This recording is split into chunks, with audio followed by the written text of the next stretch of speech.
مين الفرق اللي موجودة الآن أول مرة شارك في الورلد تور؟ باريس، جدة أو لوزان. هو فريق باريس، جدة ولا لوزان؟ أول مرة يشارك في الجولة العالمية. A, B, or C? A, B, C. You have to answer the question on the screen on your phone. Team Paris from France. So, probably we have a winner, and the winner is Ben. Okay, Ben, stay on your seat. Okay, Ben, congratulations. You can make some noise for the winner, ladies and gentlemen. Make a round of applause for Ben, the winner of the quiz. Thank you so much. Stay on your seat, Ben. Welcome.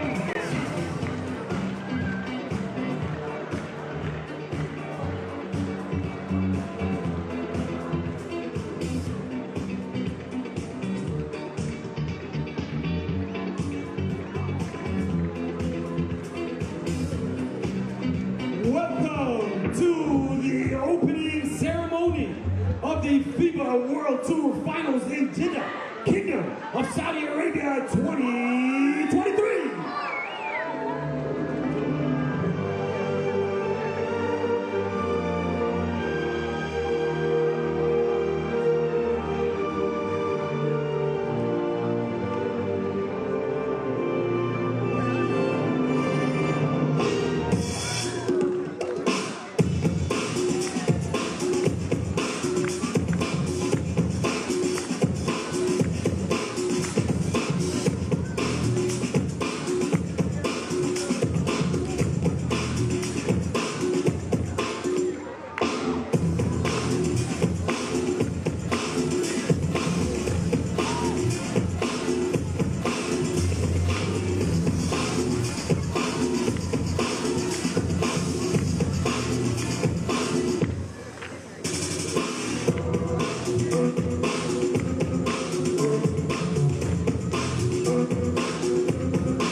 Swish!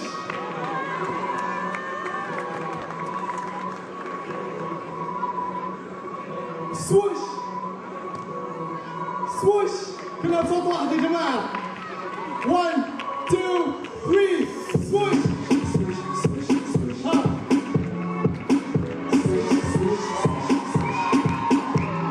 Swoosh!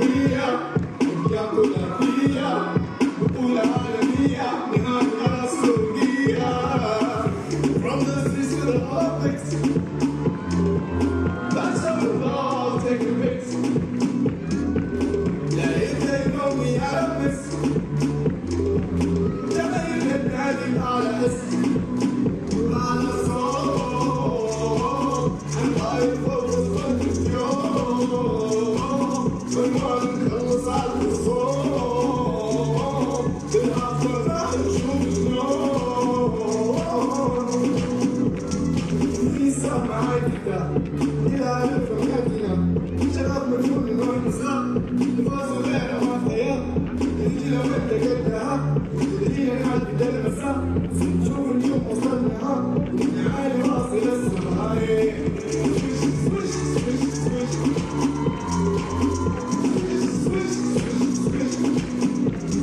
سريع قوية أيام بلندية كل عالمية هنا رياض سعودية جدة maximum 9.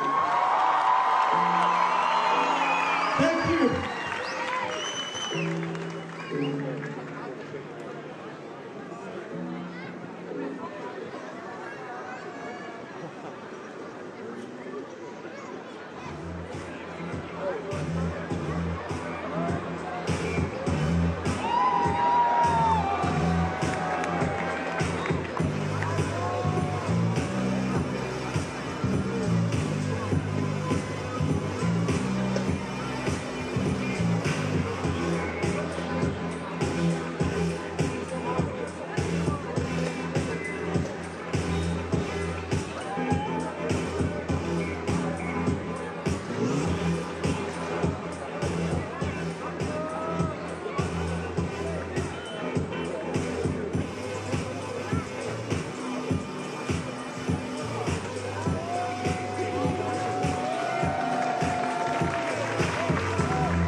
But this is not the last show for the Double Devils. We got more shows coming in for them. Let's give it a big round of applause for the Double Devils. تحية كبيرة يا جماعة للدبل دبل.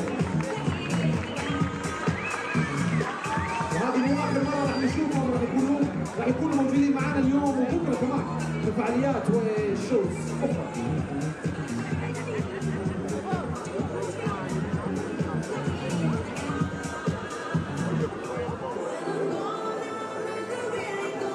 Back in the competition, a couple of minutes, ladies and gentlemen. Liman on the corners of Amsterdam, HiPRO. Okay. Okay, ladies and gentlemen, please take your phone and turn on the light of your phone. Ladies and gentlemen, come on, all together. Take your phone. Come on, come on, come on. Take your phone and turn on the light of your phone. Okay, perfect, perfect, perfect.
We need you! We need you! We need you!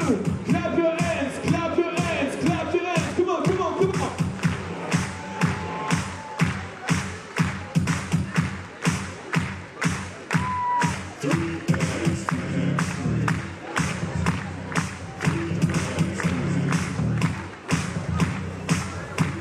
Next game, ladies and gentlemen, Liman Huishan from Suriname, Amsterdam, HiPRO from the Netherlands. Come on, come on, clap your hands, and put your hands up in the air! All right, ladies and gentlemen, the break is over. We're going to break you off with some more 3x3 action. Is that okay? Is that all right with you? We got Liman Huishan NE representing Serbia, and our first look at Amsterdam HiPRO out of the Netherlands. As we are rolling right through what has been an eventful day one so far. So far, so good.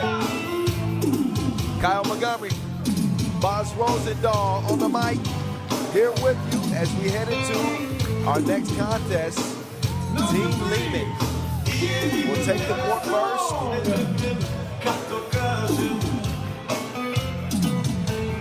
Yeah, Liman, they lost a heartbreaker. The team Lausanne earlier in overtime had the shot to win it. Remember, Stefan Kojic had to step back from the top of the key to seal the deal, and he couldn't quite make it.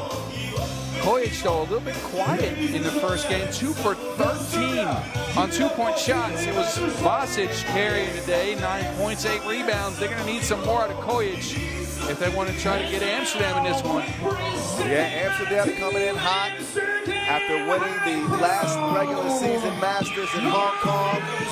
The second all-time for Amsterdam, but the first of the new generation of Amsterdam.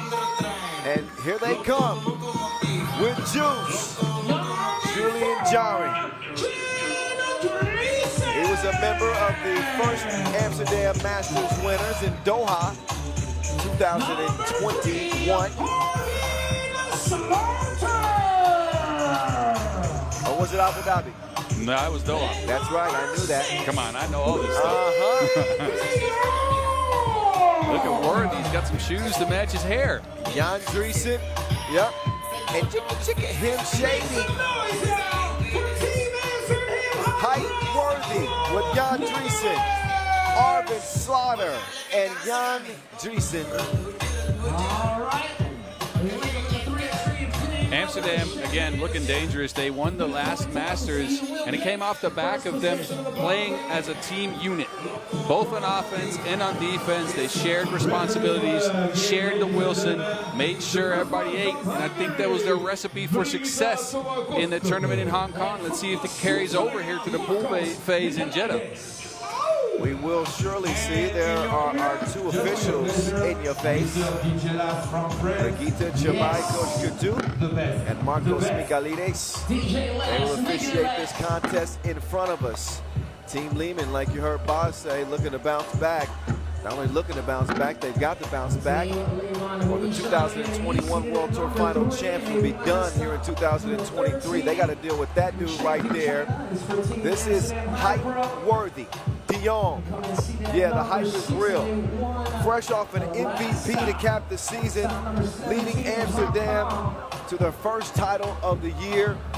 And something that a lot of folks felt like Worthy needed to cement his status amongst the superstars. I thought he was already there simply by his skill set. But, you know, it's one thing to have highlights and huge point outbursts and your teams don't win. You know, that they're always going to be able to hold that against you. But they can't say that he's not a winner anymore, Boz, leading them to a Masters title. Yeah, you're right about that. And as you said, he has the highlights, he has the offensive and the defensive gameplay as well, and now he's got a win under his belt. He kind of changed his style just a little bit to get that win. Again, as I kind of alluded to before, he shared the Wilson more than he had in the past on the second day of play, something he usually does on the first day of play. And I think that translated to an MVP and a Masters win for them. You could call them the hottest team in the game right now because they won the last one. Not sure. No, I wouldn't argue that. They are certainly the stingiest team in the league. Amsterdam give up only 15.9 points per game while scoring 19.4. Yeah, and I know that's something they hang their head on, and that goes back to the days when I played. Not to say that I was a great defensive player, but on defense, the credo was don't make any mistakes. If you make the least amount of mistakes out of the teams on the court, you have a high chance of winning. So they're going to have a high chance of winning if Worthy keeps pouring it in like he starts the game. He knocks the double down. We talked about the historic season that Strahinja Stojic had en route to his MVP. Worthy de Jong was second, I would say, in the voting for MVP. 9.3 points per game. We have never seen it in World Tour history until this season. But hype Worthy. Also, with his hairdo, he went from blonde to bronze. Interesting choice. Meantime, a score on the inside for the Manimal. Manslaughter tries to feed it down low to Juice. Juice so good at screening, and here holding Vasic off, trying to get that possession, results in a foul. Underrated skill for him. You've heard of Chef Boyardee? Yes. What do you think about Chef Boyardee for Arvid Slaughter? I like Chef Boyardee? Yeah, I like it. Anyway, it's Driesen. Slaughter with the fresh cut. Offensive foul is called. So Amsterdam finished 5th or better in 8 of their 11 Masters appearances this season. Appeared in the second most Masters outside of Uhl. 2 finals appearances, 1 win in Hong Kong, Not to forget 4 challenger wins this season on the pro circuit. Stefan Kojic is blocked by Dreesen. Yeah, good defense by, how do you call him? Shaggy? That's right. I heard that. That's right. Don't think that stuff gets past me. Yep, Shaggy with the defense. Oh, Worthy navigating the lane, but he doesn't finish with the layup.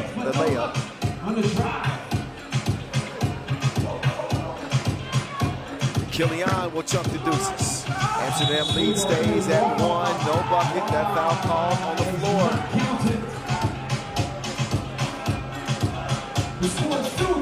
Yeah, Worthy out of position on the rebound here. Smart foul. That would have been an easy 1-point make for Keith.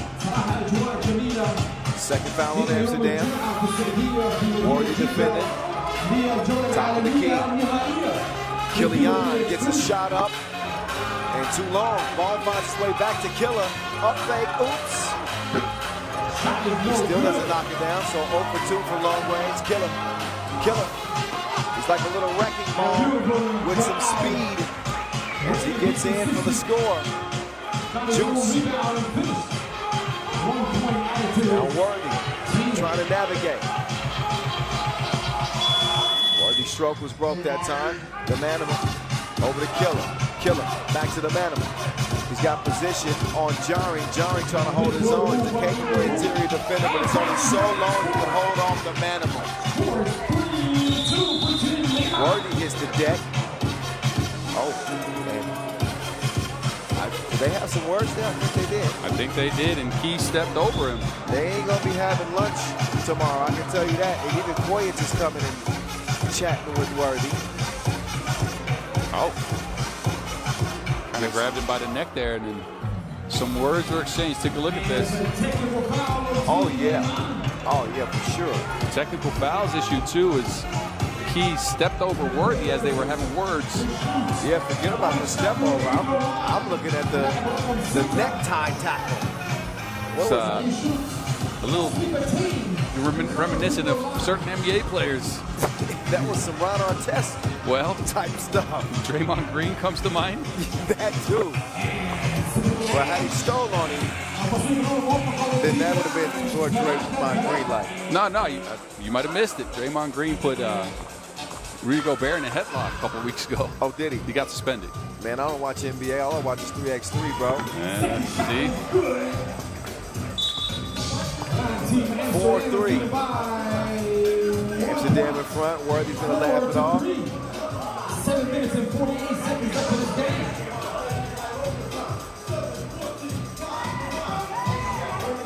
Bosque spins around. Killer whips it in. Manimal with the score. Amsterdam's actions lead the buckets. Liman's actions, I should say. Amsterdam playing a little bit more one-on-one. Still able to have it tied at 4-piece. But you can see very early the different approaches to their games offensively. You know, Liman are a set-based team. And they've got good looks out of it. Easy layup there for Amsterdam. Find each other on offense. I have to say they just had a couple of miscommunications on defense. You saw Jan Vriese and Arvin Slachter earlier talking over between the two of them to try to get some more crisp switches out there. Kojic, you were talking about Kojic needed to get his offense going. He's able to draw the foul underneath. Whether he's bringing the team offense at the free throw line or knocking down twos. However he can get it, they'll take it. Yeah, he focused a lot on the two-point shot in their first game. Shot 13 times from beyond the two-point arc, only once from inside of it. And he missed a bunch. It was 2 for 13. So decides to go for the one-point shots here to try to see if he can up those percentages. Worthy, meanwhile, gets to the cup with ease and gets fouled. And that will get us to our first TV timeout. Worthy so explosive and attacking the rim. You know, he shot the 2-ball at a decent percentage this year, about 32%. But when it comes to attacking the rack, I don't know if there's a player in the league that can contend, that we can compare. Now, he is very shifty. He can contort his body all kinds of ways to make sure you can't stick with him. He's got that Euro step that's so lethal too, and a quick first step, so you can't stay in front of the guy. Just top the field in player value and, of course, points in Hong Kong. 9.5 points per game. Normally a headline. It's just his average. That's ridiculous. That bucket will count. Liman will take it over top of the key. Liman's back's against the wall if you're just joining us. They're in a must-win situation here against the Dutch. If they want to be playing in the quarterfinals. Got a whistle. What was that about, Fox? A foul, I think, on the screen. Amsterdam, a little bit physical. Take a look as Jan and Vasich run into each other. Jan got called for the foul on that one. Jan, he's going to have to be ready for some physicality with Vasquez. I'm going to go ahead and say he doesn't mind that at all. He's been playing a physical brand of basketball his whole life. I remember him guarding me and me being, you know, surprised at how annoying he was in the post. Well, that wouldn't have been a physical altercation. That would have been one-sided. All Jan. Bully ball. All right. All right. You want to repeat that one-on-one we had earlier in the year? That's fine. I'm not interested in discussing that right now. Meantime, Koya down low, is poked away.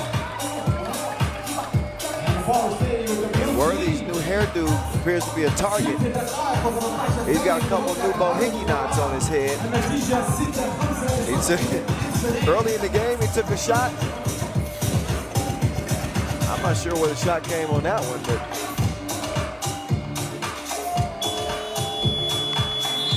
that was lockdown defense. Sure was. And it's been a defensive contest, to say the least. We've been playing for 4 minutes, and we've got about as many points as fouls. If we kept track of steals, I would venture to say that Amsterdam probably leads the league in steals. Obviously, they lead the league in points, at least points allowed. Was one of them blowing a bubble on that drive? He might have been. He blew the pass, though. And that leads to a Liman score. Slaughter can't hit it. She is down. And De Jong will take advantage and get the score. Not sure what happened to Haotong Chi there. He just fell down. Get tied up. Him and Worthy are going at it. He misses the layup. Slaughter had position on Vasquez. Smart seal by Slaughter there, who had Vasquez on his back, made sure he had to foul him, otherwise he would have given up a layup. And you know Liman is going to use fouls to try to stop plays like that. You can see the seal already starts there. When Key missed the shot, Arvin had him boxed out. Yep. Veteran play. Veteran play from Arvin Slaughter. Already a Masters champion. He's now got 2 under his belt after that Hong Kong win.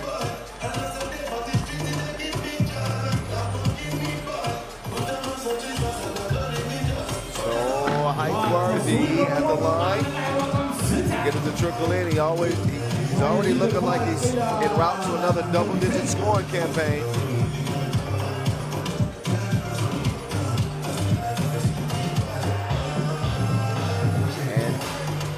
Official Nicolaides is going to have a conversation with Chi about, I guess, the way he's played so far. He wants to settle him down so we can have a cleanly played game the rest of the way. Worthy gets past him clean. He doesn't finish the layup, but he sticks with it. Worthy will get it back and he draws the foul. So Worthy is picking on Chi a little bit. Chi is in an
And Worthy's so pesky in his perimeter defense as well. It's the reason why they allow less than 16 points a game. Worthy is deep in his bag now. He's having a scoring spree. He is splurging. He's getting whatever he wants, when he wants. 13-7. Not a whole lot he can do down low against Vasquez, but give up a bucket. Yeah, but at this point, if you keep trading ones, it's in Amsterdam's favor, right? And now Worthy's open for a big 2. He'll miss that one. But Amsterdam out to a 5-point lead. Worthy trying to hold his own here against Vasquez. The Olympic bronze medalist. He said that's light work. Light work. He gives Worthy a smile. Dreesen Hansen. Slaughter shoots it. It's a foul. Guess who? This is a smart play by Arvin, going up, hitting the shot. Didn't have a space to land, so this will result in 2 free throws in the 8th foul. And it's again key with a physical closeout. Not a smart move in this one. He's a hustle player, an energy guy, maybe a rebounder, but he's kind of overstepping those bounds right now and having a negative effect on the game, I'd say. Well, I think he's lost his composure some.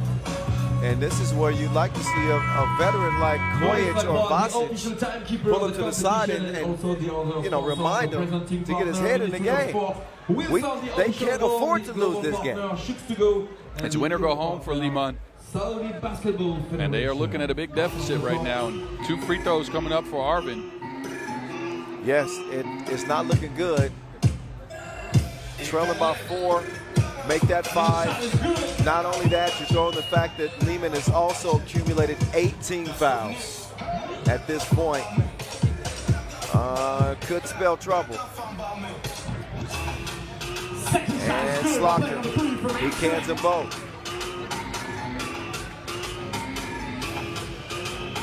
Round comes Killer. Arvin getting a hand in there, mixing it up.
Amsterdam, obviously playing with plenty of confidence. Make some noise! There hasn't been a single player for Liman that's been able to stand in front of Worthy and stop him from doing anything that he Make wants. some noise! Take a look. We've seen a lot of this. Vasquez's been in the paint like Monet. I know you like that one. I know you like that one. It's all right. You can laugh. But you know you caught me at a bad time. You dropped that on me. Oh my goodness. Worthy's up to 15 points in this game. ridiculous. I didn't realize he was killing like this. That's just skipping. There's Killer. Worthy sitting on the bench. He's going to get a rest. Arvin Slaughter driving, kicking it to Juice. Juice with the big short. 12-second shot clock violation. And a shot clock violation is the result. Worthy is back in.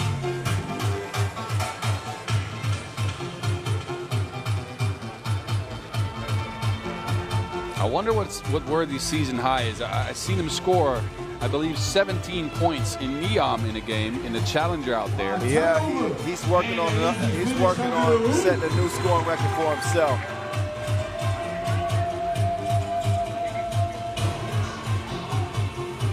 That one poked away. Slaughter has it. Down low to guess who? A scoring spree for Worthy de Jong. Oh, they didn't clear it. They didn't clear it. They might not have. They're challenging it. I think Arvin might have had a foot on the ground still. They went out of the two-point line or not. Well, Wow. the referees will look it over. Worthy is cooking up something special. This is home cooking. And he's got some de Jong mustard on top, too.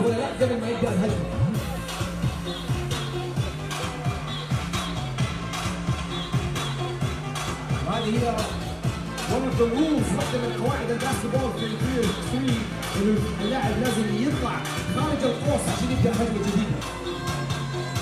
Challenge is lost. That means the ball was cleared. Lost. The player has actually cleared. Take a look at the good hands by Worthy. So that ball قرار الحكم طلع صحيح. was cleared. Game point for Amsterdam. They'll give up an easy bucket. And the rock is in HiPRO's hands. HiPRO will miss the two. They got plenty of time now. Amsterdam pretty much have this game in the bag. Dreesen gets called for the foul. That's going to be 2 free throws. And Liman, even though they haven't been great, with an opportunity here to get the game within 3 points. If they're gonna make a run at it, this is the time. And Koich, he'll get the first of 2. Second one's on the way. Stefan Koich gets Liman within 3. De Jong. De Jong will drive. He will draw the foul. So crafty in the paint, man. You never know when he's going to switch direction. Yeah, this is a clear foul. Number 10 on Liman as well. So 2 free throws, and if needed, possession coming afterwards. Like you said, Worthy, shifty like a manual out there. Man, I'm trying to tell you.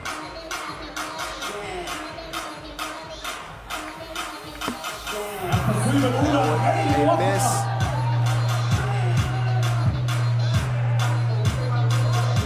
رقم 6 عنده فرصة أخرى لتسجيل والفوز في هذه المباراة. Worthy with an 18-point masterpiece. Congratulations, Team Amsterdam. His hair like the only artwork out here in Jeddah. Man, that was 18, am I right, boss? I think it said on the screen 17. Whatever, 17, 18. Just a huge scoring outburst for Worthy. A masterpiece. Yes. A masterpiece, a work of art for Worthy de Jong. and Team Amsterdam, who absolutely blitz Liman. Yeah, and that's it for Liman on the year. I mean, 2 losses in pool play. The first loss against Lausanne in overtime, and now just getting ran over by Worthy almost by himself. Yeah, they end up losing by 4, but I'm not sure that the final score was really indicative of how dominant of a performance that was for Team Amsterdam. And, you know, you don't want to give Worthy all the credit, but when a man scores 17 or 18 points against you, Just before the next game, ladies and gentlemen, we have to select. I'd say he had a lot to do with it. Yeah, for sure. For sure. 17 of 21 or 18 of 21? That is just ridiculous. That's crazy. Yeah, and again, we've seen him do this before. Again, I referenced the Neon Challenger where he kind of put up the same numbers, but not against the same level of competition. Not to disrespect the teams out in Neon, but this is your, you know, Liman is your number 3 team in the world. And he made him look like school children. Yeah. He gave him lessons all game long. Took him to school. This is obviously a different game that we're looking at in the highlights here. Yep. But the Worthy de Jong show gets Amsterdam in the win column to start things off. We'll see them again later on today, obviously, as the action rolls on in just a moment.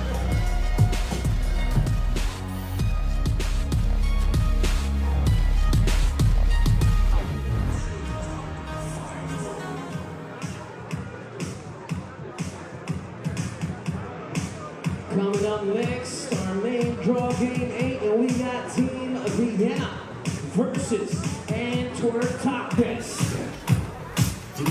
All right, and for our next act, we have Team Vienna against Team Antwerp TOPdesk. It's going to be our first look at the Belgians, a team that finished 3rd in the World Tour standings. A team that I said has got a good shot to make some real noise here because of their ability to shoot it. Number 6, For Team Vienna, they'll be looking to get back on a good foot with Enes Moratti and Quincy Diggs. Number 7, Nico Kaltenbrunner.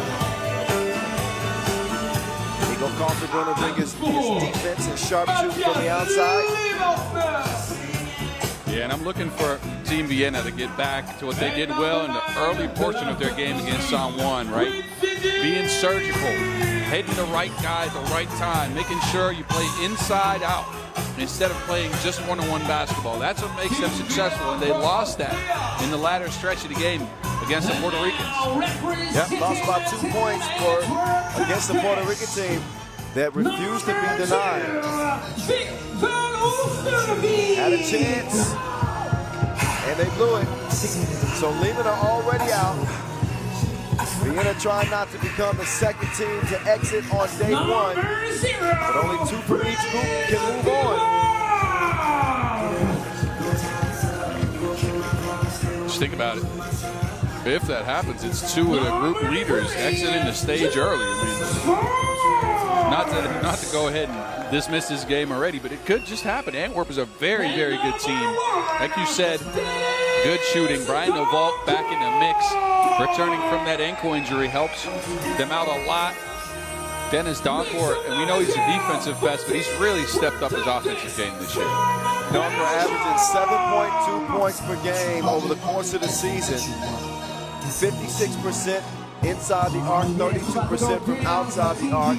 This Antwerp TOPdesk team won 67% of their games this year, compiling a 23-11 record in 9 Masters appearances. Made 3 finals this season, including an incredible Masters title in Lausanne. So they come in with their accolades. As I mentioned, there were 12 different Masters winners in 2023. They were one of them, and here they are. We get our first look at them right here, right now. What is the Black Panther going to do about it? 32-year-old Quincy Diggs. His team needs him now more than ever, and they hope to have any chance of advancing to the quarterfinals.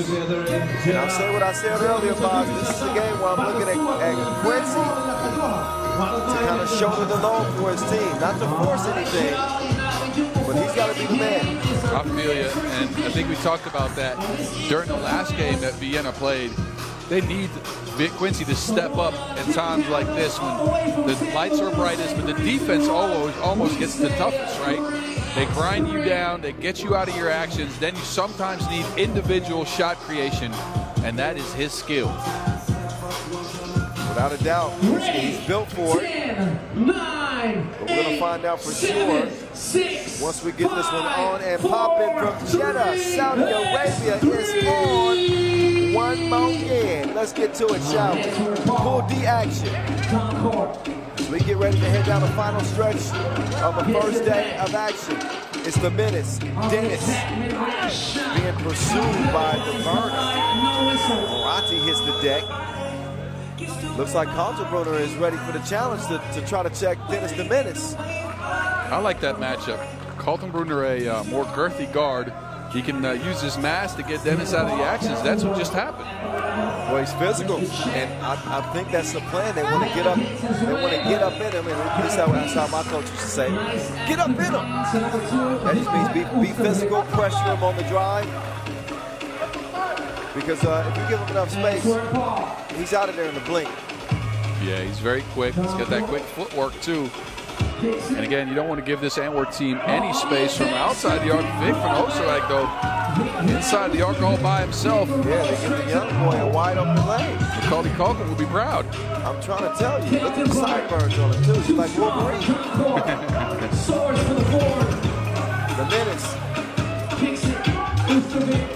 Forbes. To force. Jonas Art.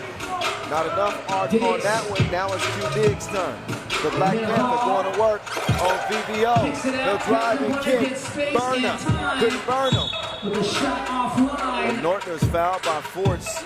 Forts was MVP of the only Masters that Antwerp was able to win this year. Again, that was back in Lausanne. He's good for about 40% two-point shooting. His numbers have dipped some. The slash and Forts gets called for the foul. Antwerp TOPdesk as a team, 31% from the deep end. Score about 19 points per game and yield about 17. Here comes Vienna though. Oh, they lost the handle on it. It's the vault. Brian DeVault coming to set the screen. VVO. He'll step back. Beautiful pass from VVO to the vault. I like that DeVault's back. His movement, style of play, and his hustle really sets the tone for this Antwerp team. They had a good substitution for him in Mohamed Karazi, but Mo is more of a stagnant, standstill type of big. He's good at rebounding. DeVault just has a non-stop motor. Man, he is always in the fast lane. Dennis Dunn stops on the dime and pops it. Sees it just like that. Nice start for the young fella VVO, as he's gotten more comfortable in his role with this team as the season has worn on. And you mentioned Brian DeVault earlier. I would take a Brian DeVault on my team any day of the week. You're right. This game features, to me, two of the most underrated and important, I don't want to call them role players because I feel like that kind of undersells what they do in the court, but connective players in the vault and the Nortner on the side of Vienna, who is just as important to his team. He actually leads them in scoring in the pro circuit. Yeah, that doesn't shock me either. Nortner is a certified bucket, great shooter. I talk a lot about frame and size. Hard to exploit it in the post. But I still think that the Black Panther's the X factor. I think Nortner should be the secondary option. I think he's got that ability. They're going to swap places now. Substitution made, Team Vienna. Possession Antwerp. The Menace. Donker with the stop and go. Donker comes up abbreviated that time. With the rebound, he goes baseline. Working the baseline on Forts. And Forts happy to give that foul. It's the 4th on Antwerp TOPdesk. They only lead this game by 2. No fouls on Vienna. Team Vienna ball. 3-1, 7:50 seconds remaining in the game. Both of these teams with incredibly strong seasons, 3rd and 4th in the tour standings, respectively. And a double foul is called. Our 2 officials in this one, by the way, WT Jeddah and Yasmina Yuris. They will control the chaos of this Pool B contest between Vienna and Antwerp. Back to the action. Check ball has been had. Running out of time here with 2 seconds to go. And he blocked it like a bot.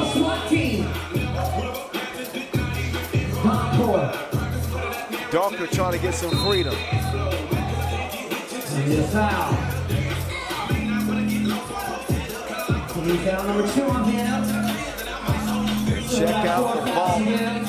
Well, that's not the vault. That's Dennis the Menace. But here is Brian the Vault with a vicious block on Murati.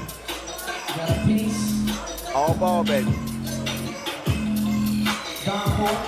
2-point contest. Almost 3 minutes in. Rainbow shot. No, bro. Out of bounds. The Vault will relieve Dunker. DJ Last, make it the last shot. Black Panther. Norton set the screen. Brunner sets his sights on a 2-ball. Count that. Knockdown from deep that will even things up in 3 apiece. 3-3.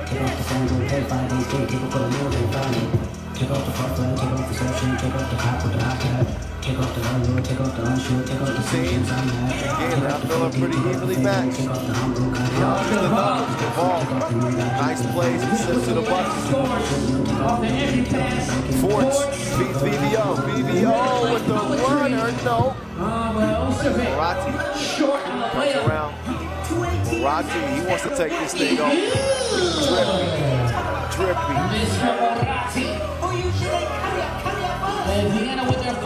Clear lane for Forts. Finishes with the lefty leg. Back even. 5 apiece. Diggs with the quick crossover. Diggs runs into trouble. As Meadows, the big gets called for the foul. That is the 6 on Antwerp. No more to give for them. As we give both teams a break. Media timeout on the floor. Nice day. Hey, it is a nice day.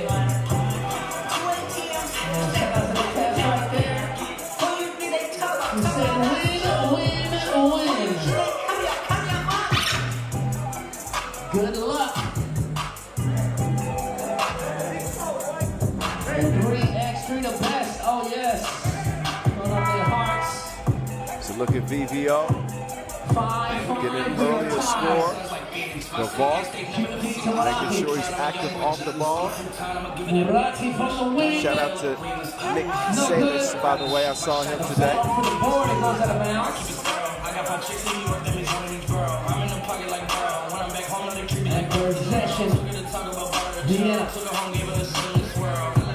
This Antwerp team has went through some players now in the season, right? Think about the injuries they've had and the stuff they've had to fight through to get to this point in the year, still performing at a high level in all the tournaments that they played. Yeah, this is true. Kasper Augustijnen started the year getting injured. Playing in the European games. Big ACL, right? Yes. He got his surgery and hopefully he's recovering. I'm sure he's watching from the house right now. The ball skies up, gets the tip. Might have gotten hit in the nards. See, my friends always used to tell me you got to sink that off. Number one, you said nards. I think that's the first on the 3x3 podcast ever. Never heard the word nards on here. And then sing it off. What the hell does the sing it off mean? It means if you get hit there, you got to sing. That means it stops hurting. Oh, you got to sing it off. Yeah. Man, he ain't doing no singing. Some howling. That's it. 6-6. must protect the man region.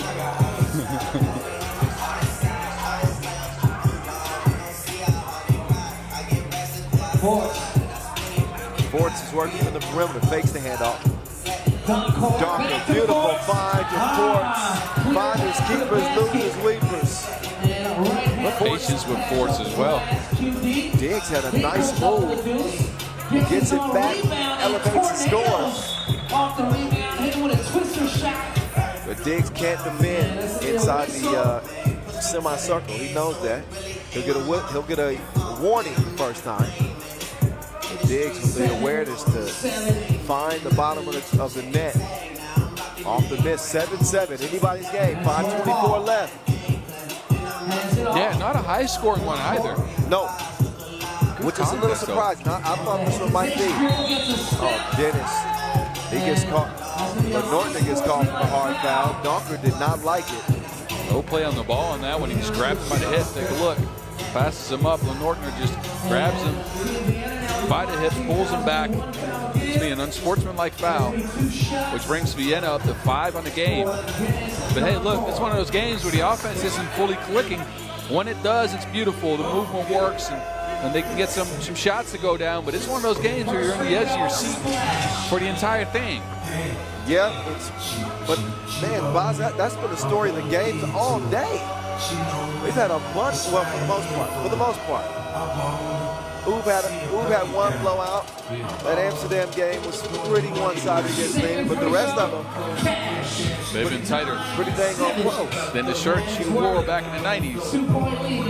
We wore big baggy shirts in the 90s, Boz. Try again. Window shopping. Be nice.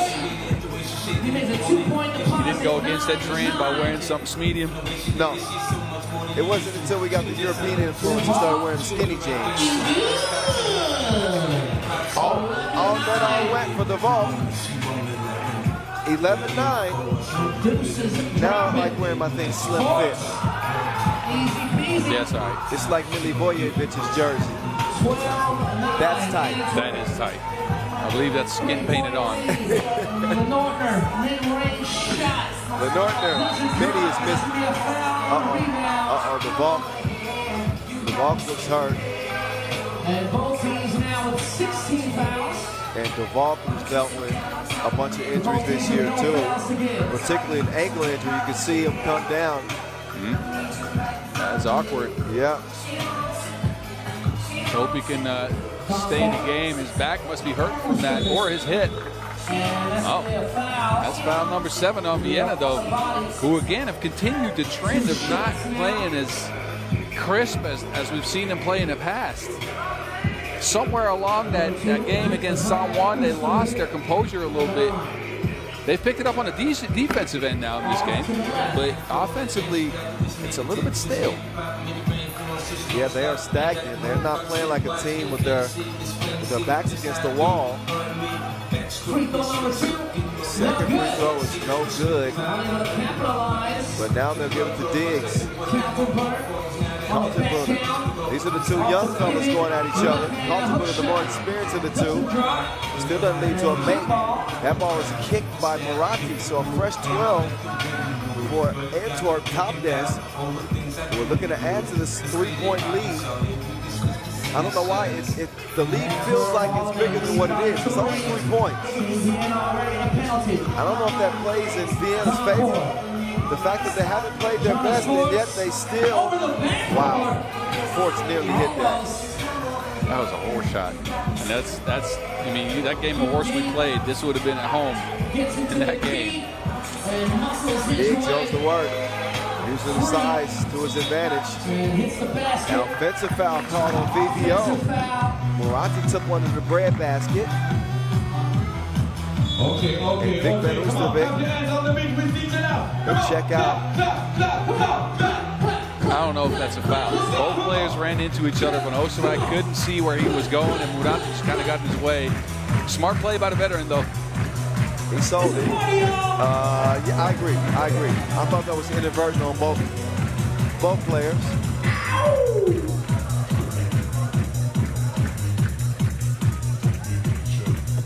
There's the Black Panther. He needs some vibranium. Sure does. You need to go get one of them flowers from his sister. Anything would help. On the crossover. Lenortner does not help the cause. So far, they got more misses than wedding season. You like it? Yes, I do. Did you get it? Yep. Oh. Anytime it's in and out for Duncan. Moratti picks up his dribble from the Indio logo. And they are just stagnant offensively. They're trailing by 2, but they're finding it hard to get in the offense. Their spacing doesn't seem to be what they want it to be. But yet still, they got a chance. Oh, Diggs. This is what you're talking about. Quincy Diggs with the ability to get to the rack at will has to start looking for that mismatch. If I'm Diggs, and this is nothing against Big Man Usovic, many times, what a response. What a response. Diggs gives it up, Kaltenbrunner. Kaltenbrunner, he dips the shoulder on DeVault. And DeVault gets down again.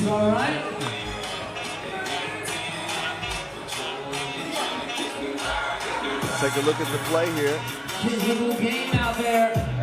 Kaltenbrunner drops the shoulder a little bit, but that's where the grown men play. Yeah, you're right. That's where the grown men play. Kaltenbrunner telling DeVault to lift some more weights. Hey, weight room, fella.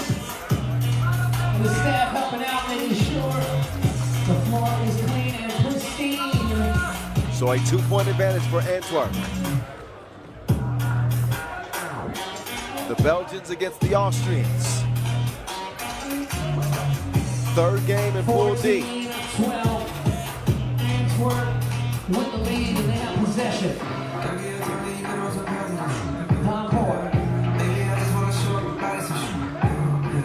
The minutes on Forbes.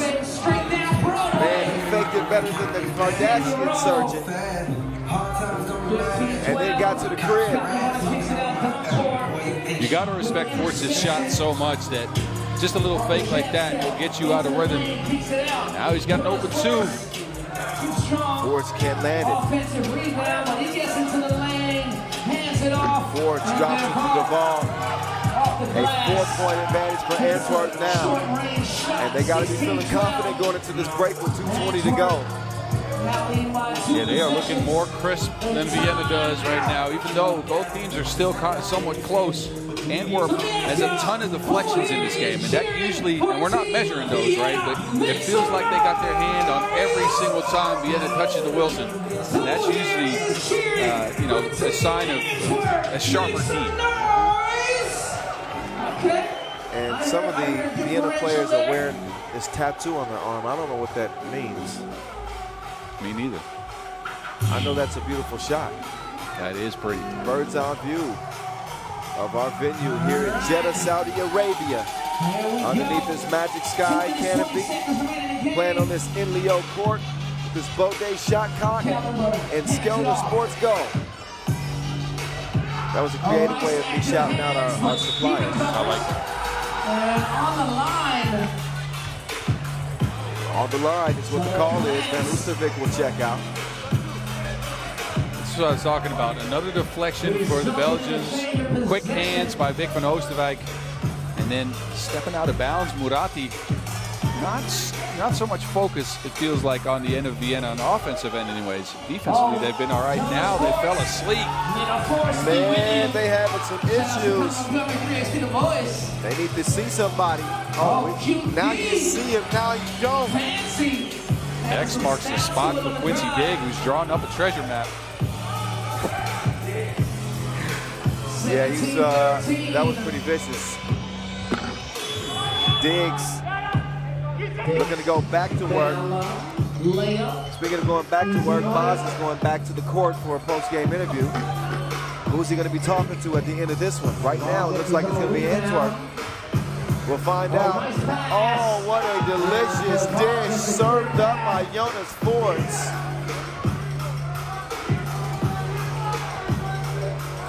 Diggs hits the deck. Diggs is going to get tied up by Donker. And that's going to earn Antwerp the possession. With another look, Diggs runs into Fords and falls down. It's a timeout on the floor. Buck 14 left. Antwerp, they got their grasp on this one. And things are looking bleak for Team Vienna. I thank our sponsors. Of course, the FIBA 3x3 World Tour Jeddah Finals 2023 presented by Ministry of Sport. Official Ball Wilson. Global partner Trips to Go. Event partner Saudi Basketball Federation. And official timekeeper Maurice Lacroix. And be sure to scan that QR code as we are giving an official FIBA 3x3 mini ball for the best and most creative photo. Back to work we go.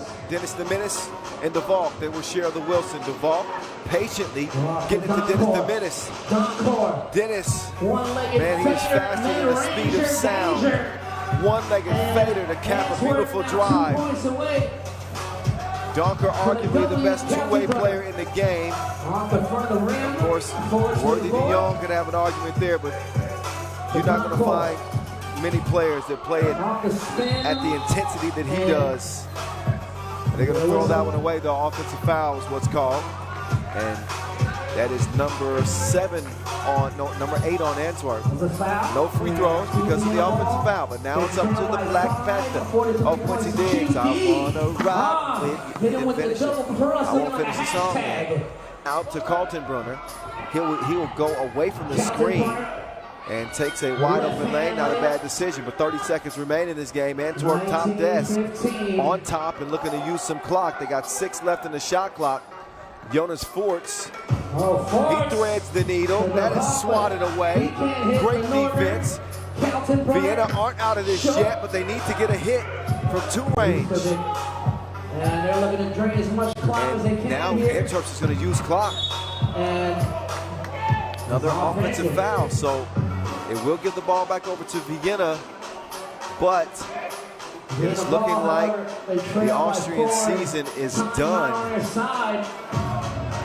So Vienna with some lackluster performances today, and it'll cost them a chance at the World Tour Final 2023. Diggs does hit the 2 at the horn, but it's too little, too late.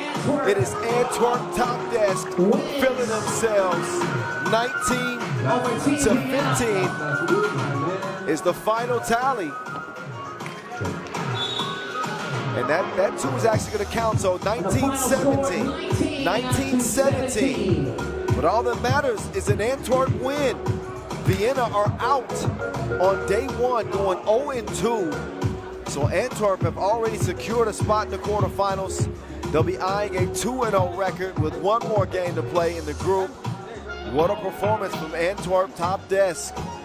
You know what you get when you go into the winner's circle. That means you get an interview with our 7-footer, the Mountain, Bobs Rosendahl, standing by with Brian, the Vault. Bobs, it's on you. Brian, congratulations on beating a very good team, Vienna. It was on the back of some stifling defense. What was you guys' plan on defense going into this? We know Vienna has a very good team behind the arc, and they screen very well. They get easy baskets all season, and it's been a while. I think in the first opener of the season, we lost versus them pretty badly.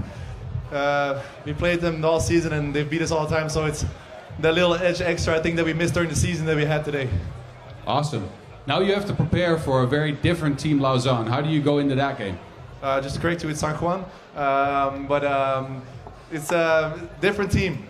They play very aggressively and very fast because they're a young team. So it's different, completely different game plan. So we'll see how that goes. I mean, we're gassed now. I don't know how those guys feel after 3 games already in the scorching heat here in Jeddah, but I hope it'll be good for us. All right, congratulations on a big win.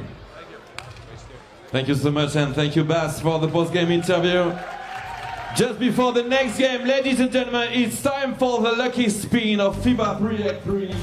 All right, enjoy the highlights Ladies and gentlemen, from a game that was ultimately decided by 2 points, but I tell you, it felt like there was a greater distance between these 2 teams in terms of their effort, in terms of their synchronicity, This was an Antwerp win, and you can tell about halfway through it. There's a little more pep in their step. They're a lot more crisp in their offensive delivery. 60 seconds. And they end up coming away with a 2-point victory that secures their spot in the quarterfinals, as well as San Juan's spot in the quarterfinals. So we will take a brief entertainment break, and when we come back, we'll get back to the top of our groups. That is Pool A with Raudondvaris, Hoptrans, and Beijing. 4 more games left on day 1 of the World Tour Final here in Jeddah. Stick around.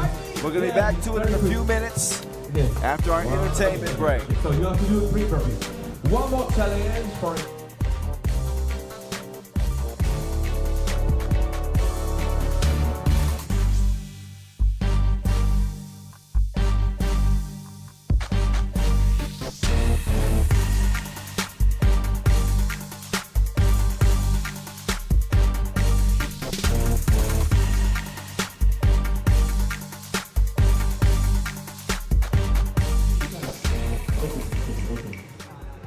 you have to do a layup. You have to do a layup under the rim. You have to do a layup.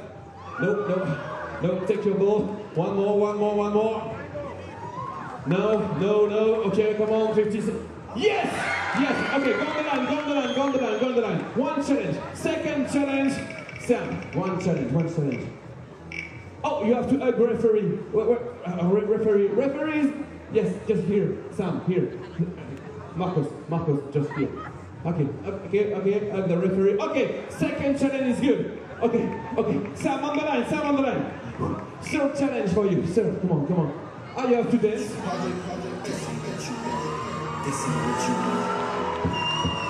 Stop the time.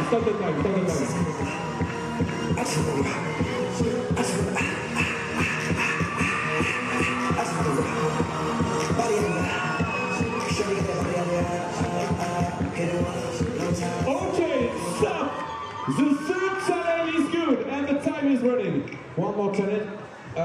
Free throw. You have to do a free throw here. Okay.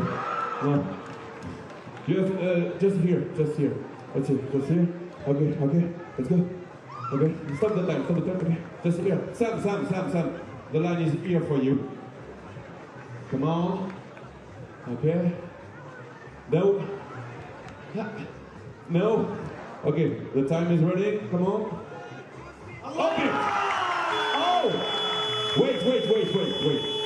The time is over. 4 challenges. But one more chance. One more chance for the last challenge. You have to see the giant screen. Oh, yes! Okay, Sam, here, the crowd is for you. Put your hand up in the air, put your arm in the air, and you have to follow Sam for the clapping. Let's go.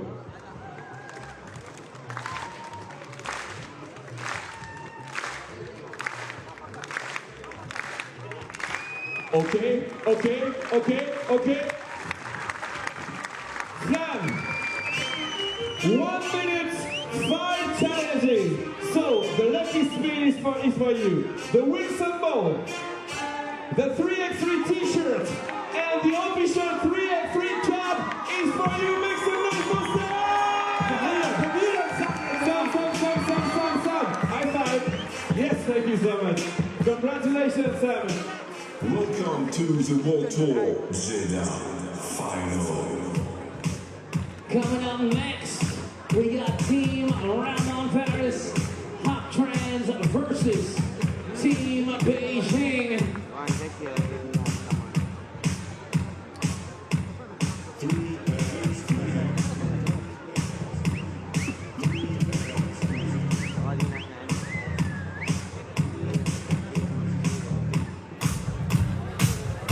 You know what it is.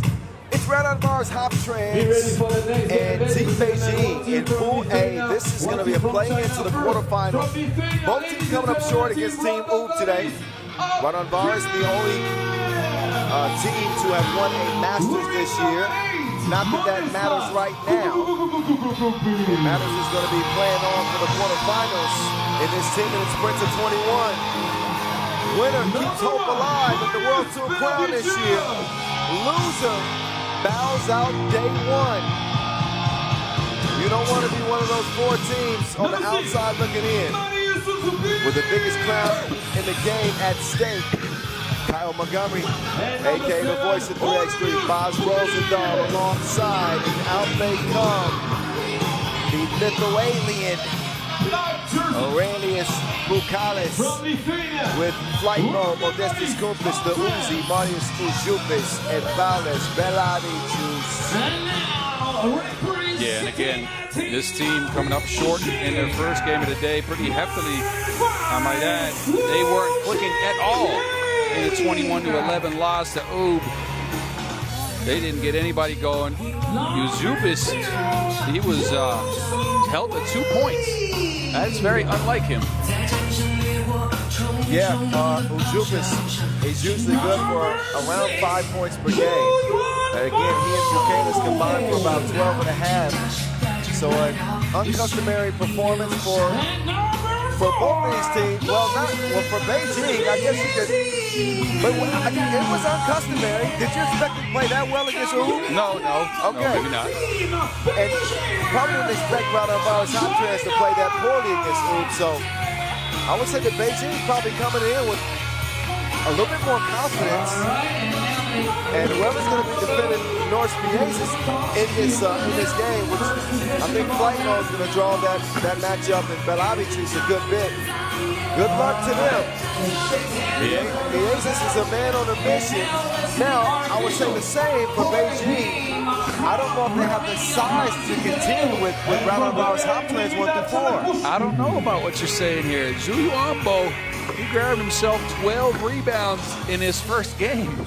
And he is big underneath the boards. So we'll see that matchup with him and Bukele should be a tasty one. About as tasty as those brisket burgers. Oh, those brisket burgers are a hit. Me and Bob's been eating brisket burgers for the last 2 hours. Yes. Those things are money. We went from starving to probably eating too much. That's all right. Y'all just see Box, he kicked back with his arms dragging on the ground.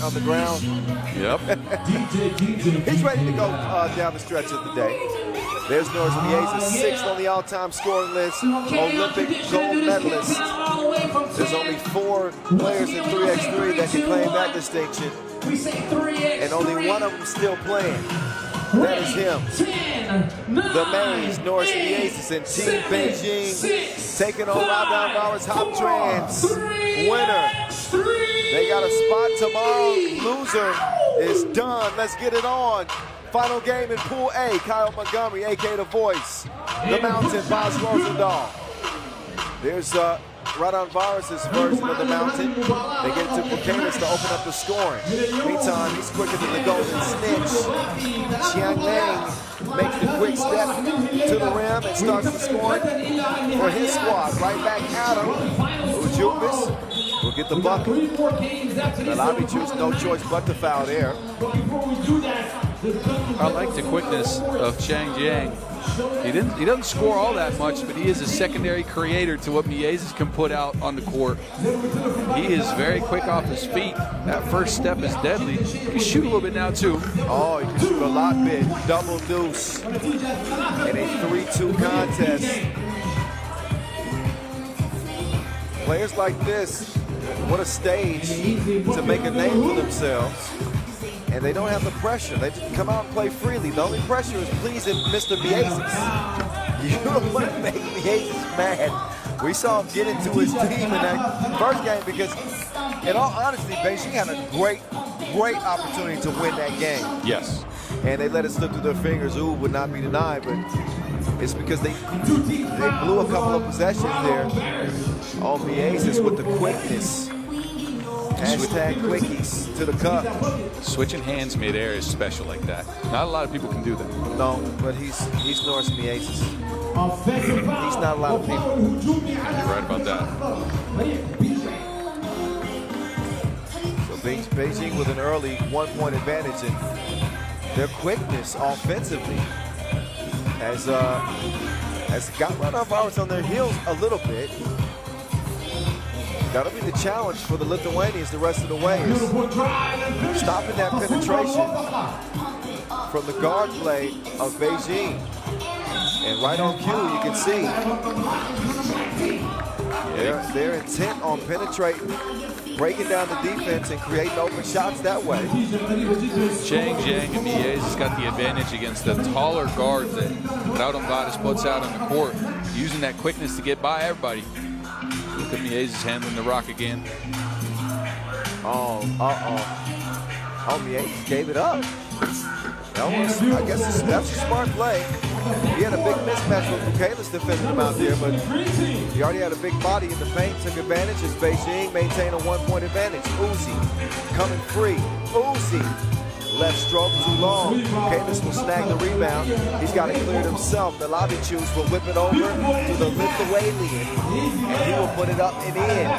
5-5 game. Back and forth we go. It's like a tennis match so far.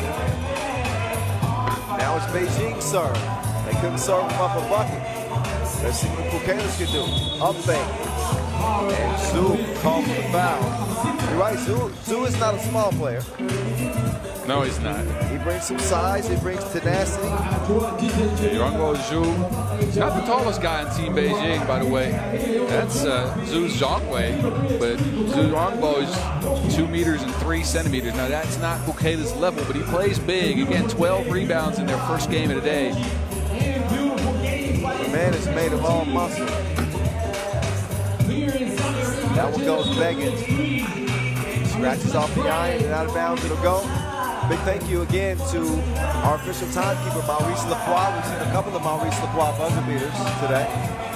Our ball and apparel sponsor, Wilson, and our global partners, Jukes to Go. They've helped deliver a record season 2023 here for FIBA 3x3. And this is the culmination that you're watching right now. Day 1, full play, top 2 groups advance. We're down to our last 4 games. So the quarterfinals will be set for tomorrow as Kupis sets his sights and goes off the square and in. Raudondvaris with a 2-point advantage. Yeah, I don't think he called that a big shot. Now Raudondvaris is up. Well, flight mode, obviously, he's a streaky shooter. But he's one of those players that when they get into a groove, they can knock down 3 or 4 straight on you. Most of his damage is going to be done on the glass and defensively. Penetrate. Speaking of penetration, that's Norris Miez's, the maze. He designed that course. That man is Home Depot crafty. That's what I was thinking of. See? Bars. He got more buckets than Home Depot.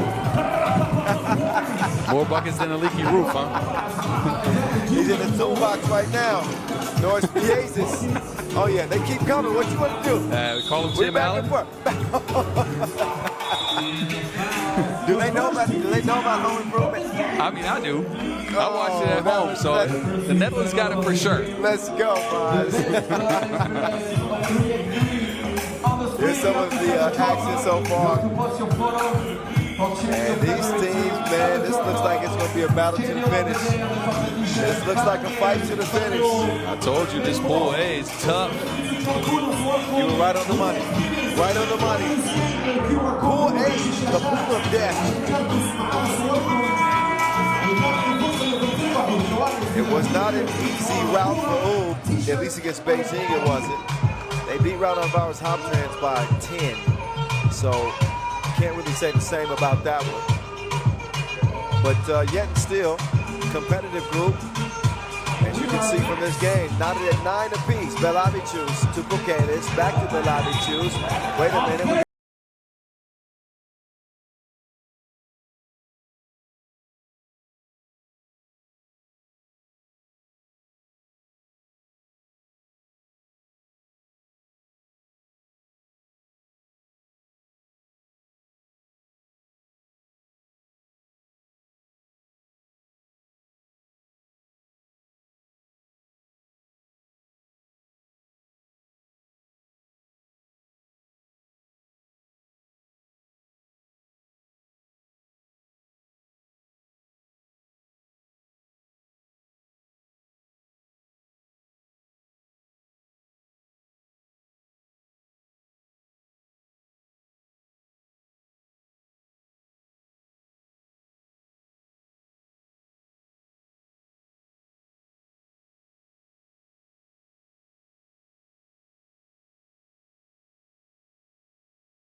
list of bars.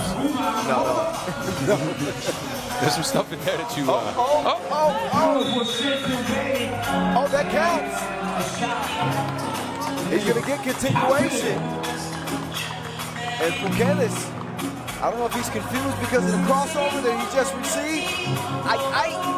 Bazi hitting with the That is it's so hard to stay in front of Miezes. Like, trust me, I've tried. And this is when he was still not a great shooter. It's not funny. Feels like you're wearing ice skates. It's like you're playing in church shoes.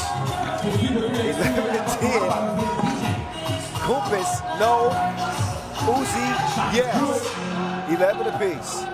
I need Azubis to start standing up. Look at this effort. Look at this effort. What an effort from flight mode. Modestus Kumpis getting down and dirty. Able to tie that ball up and earn the possession for his team. Got a hand all ball. And then that's just a fight for it. That's a great play there from Raudondvaris Hoptrans. Flight mode. He's still out here catching flights. He flies to the rim and scores it and puts the Lithuanians up by 1.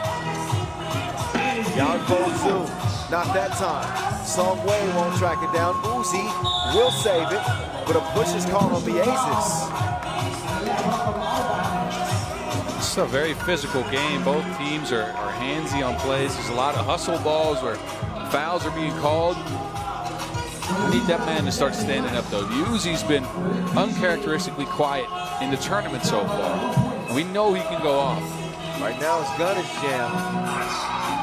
Bukelis will clean up the mess. The Lithuanian is coming alive. That man straight out of Area 51. Take a look at this. Big rebound, gets through the contact, finishes off the glass. You like that, huh? He's like that. And Raudondvaris Hoptrans are in front by 2.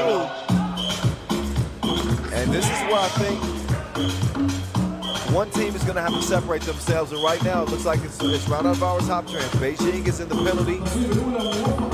So Pukelis, a consistent free throw shooter this year, who's averaged just under 7 points per game on the season. He will add 2 more to his resume and a 4-point lead for the Lithuanians. Oh my goodness. Please just let him do work. You can sell that man's dribbles on Etsy. But look at him, he's just toying with him like Buzz Lightyear. Ain't nothing over there for you.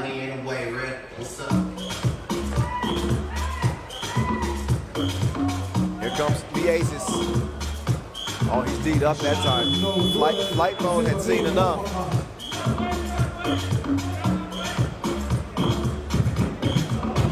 Uzi with the fake, the runner. And he will get it to go off the back of the iron. Miezes crosses, sticks with it, and gets the layup to go, plus the foul. He lost to Wilson halfway through that move and then got it back. Tom Hanks needs to give him a call. The maze will leave you and the lost and found somewhere. The crossover is blinding. He's quicker than a Cobra strike. And he will connect at the line to make it 16-13. Flight mode now trying to assess the defense. That pass is deflected and Rujupis is saying settle down without to force anything. I feel like Kumpis had a mid-range pull-up there, but he just didn't want to take it because he missed the last one. Well, you know, I don't think Kumpis likes to shoot mid-range. I think he likes to get to the rim or shoot a 2. Yeah, I get that, but you got to take what the defense gives you. And this time the defense sagged off on him. I got you. But there are certain players who don't thrive in the mid-range game, and they don't like to shoot. It's very difficult. You have to keep your body in control and shoot with more touch than the standard 2-point shot. And I don't want to call it standard because it's tough, right? But I think it's a lost art in all of 3x3, all the basketball in general. Yes. Because the mid-range shooters, they tend to stick out.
It's still a game within reach. Bukelis, no. Ujupis, no. But here comes the maze. He's got bad intentions. Here comes the maze, bad intentions. Press pause, then play. Fast forward even. Quick move to the rim. Flight mode. Euro step, needs some work. Layup game, needs some work from Bukelis. He will recover and score.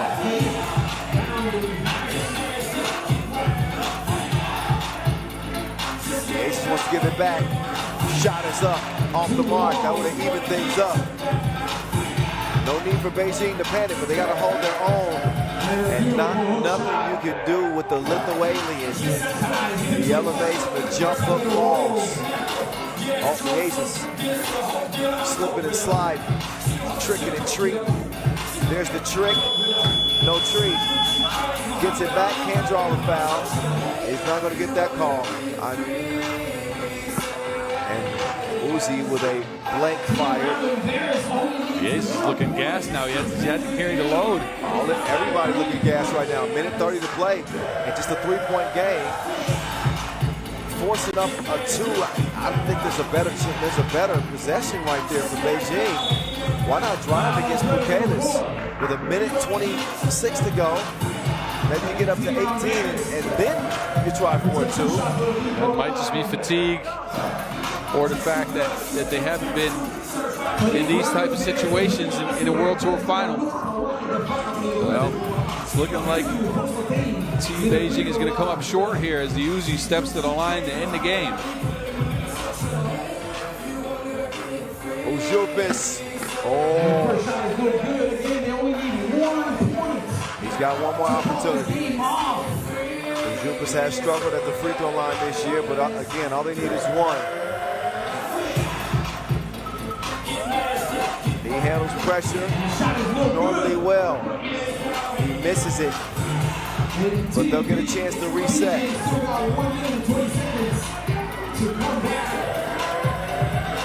Now Ujupis.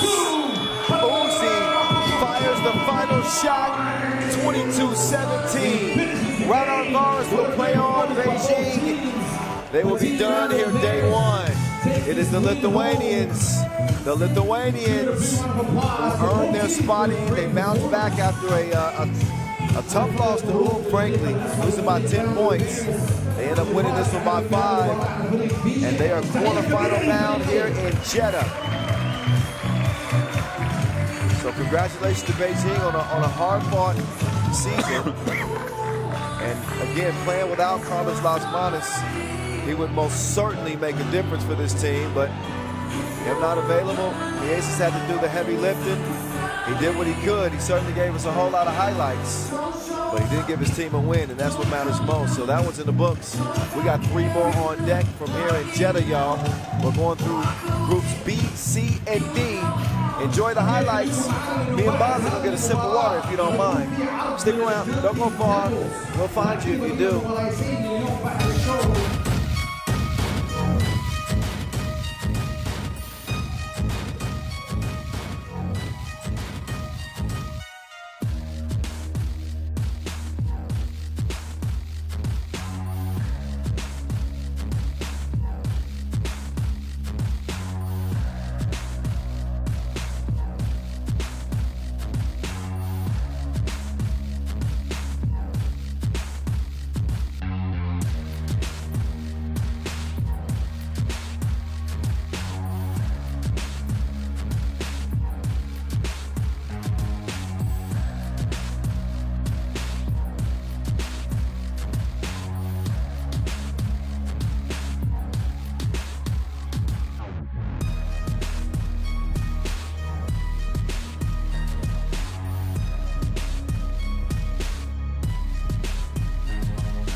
Next game, ladies and gentlemen, one team from Serbia, one team from Mongolia. Be ready for cheering your favorite team, ladies and gentlemen. And stay with us for the show, then King Devils in 15 minutes.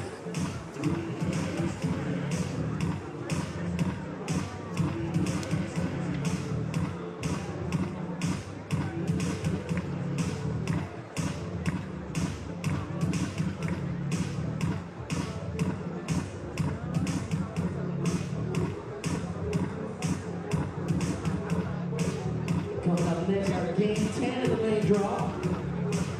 Got a total of 12 games on the slate. As Vincent mentioned, we got the Duncan Devils coming up after this game, and then we have our 2 final games of day 1. All right, the action rolls on. Here we go, Partizan, Mozzart. Let me show some respect to the new sponsor in Ulaanbaatar MMC Energy. These are 2 Masters winners in 2023. Getting ready to go toe-to-toe. Partizan trying to go 2-0. Ulaanbaatar MMC Energy trying to keep hope alive after a lackluster performance to start their day. What will they bring? Number 4. With it all on the line here. It was a loss to Miami for Ulaanbaatar to start things off, but a win, a 4-point win against Miami for Partizan. Yeah, that win was a piece of Mozzart. See? It was a work of art. See, we could work that in there. I got the tie there, boss. The creativity. That's right. We're from the same world, my friend. Yeah, they got a big game out of Millie, though. 9 points. Yeah, Gladiator, is that his new nickname now? Gladiator. Did you settle on that? Yes, why? I'm just curious. Why, you think you got something better? No. Unless we got something describing a very tight shirt, we're good on the Gladiator. Take one look at him and tell me he doesn't look exactly like a gladiator. No, you're right about that. Okay. It's the Gladiator against the Mongolian Warriors. So this should be a good matchup.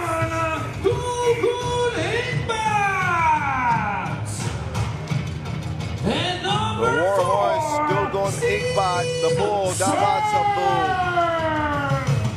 the Doogie Man, Marco Dugosia, and Suro. Steve Suro, that is, courtesy of Boss.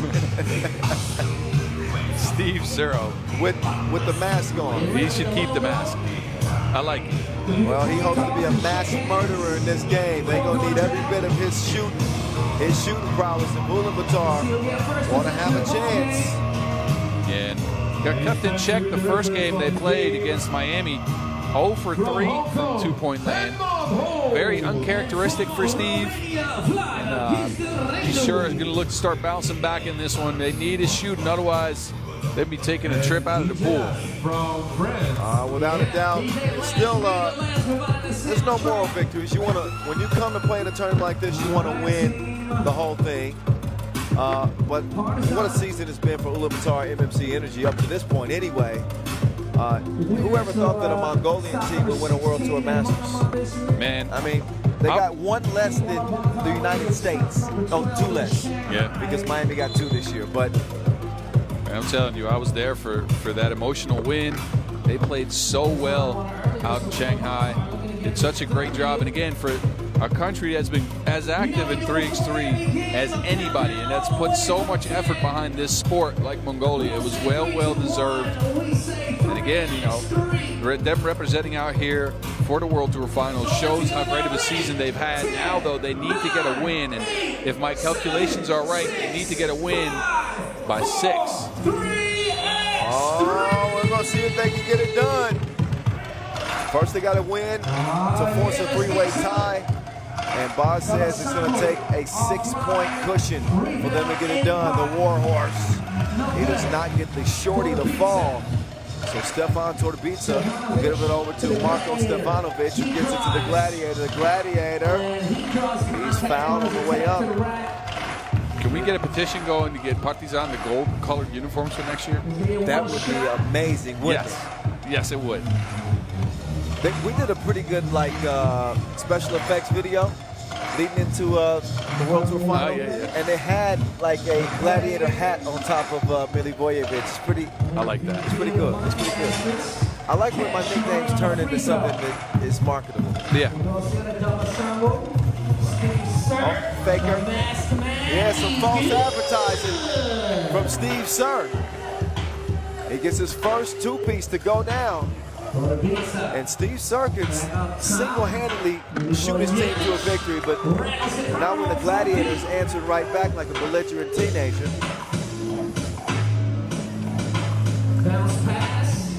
Nabasambu underneath. No. TOPdesk crashing into Sir. Milivojevic will miss his second attempt from two as Dugosia will come free. Dugosia, nobody home. Trickeration leads to a wide open lay. TOPdesk cannot fire that one in. So Suro, he will get it over to Dugosia. No. Doesn't drop. Milivojevic handling. Crossover. Oh, Scoop with the hoop. Gladiator. He's the modern-day Maximus. Forced the foul. With maximum speed to the rim that time. Now he's going to get a rest. He's a little bit winded. I can imagine. Thumbs up on that play, though. You knew what happened back in the days of the Gladiators? No. Let's not get into things. If they won, the Emperor would have a thumbs down if they could end their opponent, and a thumbs up if they would just let him live. Excellent. See? I like it when you take my reference to the next level. I try. With your unmatched intelligence, boss. It's outstanding. Okay, now that I know. All I know is, are you not entertained? Is this not why you're here? I can't, after yelling all day, I can't even say that properly. Yeah, that's okay. That's because of all the singing. That means we've been having fun. Right. Dugosia. Almost took him to spin class. He's able to draw the foul. But this is Serbian against Serbian. The former World Tour winner with Team Zamoon, Marko Dugosia.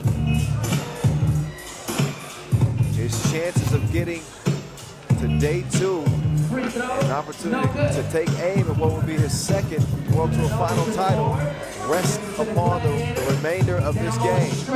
8 minutes to go, a little less. Stretch, missed it, short range. Milivojevic locked and loaded. That one's broke, but Milutinovic, who is rubbing their wins in my face now because I didn't pick them to win. Well, see, I'll tell you why. Like, they came up strong this year, Partizan, right? But this is the first year they've been at this level, and most of their well-played games or well-played tournaments came at the latter stretch of the year. So again, a hot team, but you rarely pick a new team like that to go all the way. I think they made the World Tour Final last year. Yeah, they might have, yeah. Yeah, but you're right. This was really their coming out party with this new squad. There was no Milivojevic last year. No.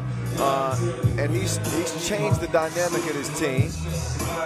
And listen, I said everybody in this field has a chance. Yes.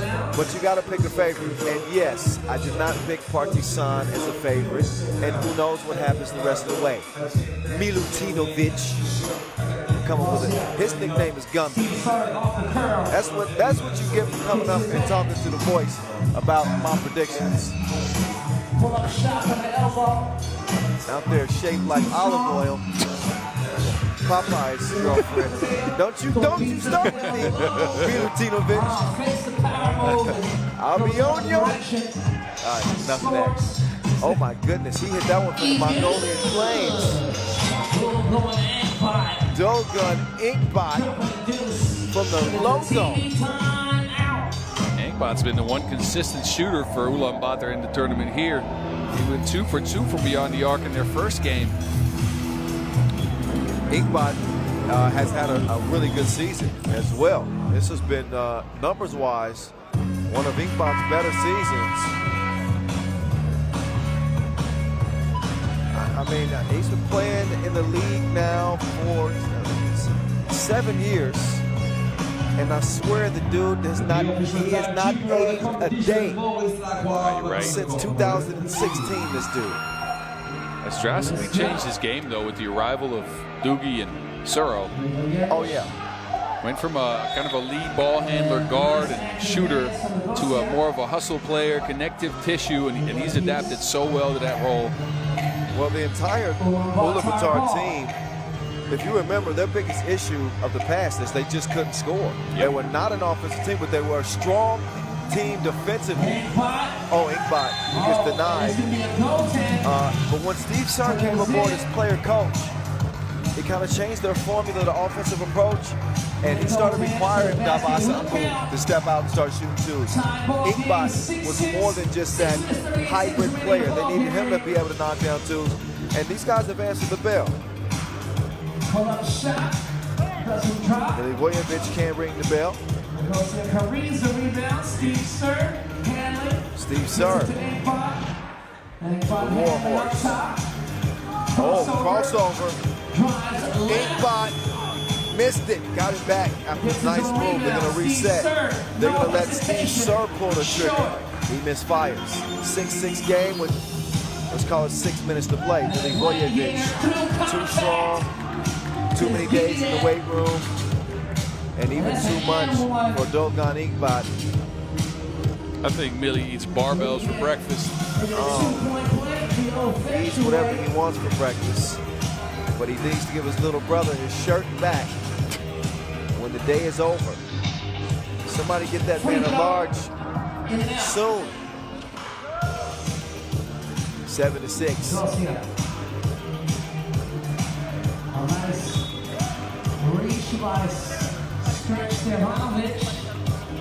Partizan in the driver's seat in this group.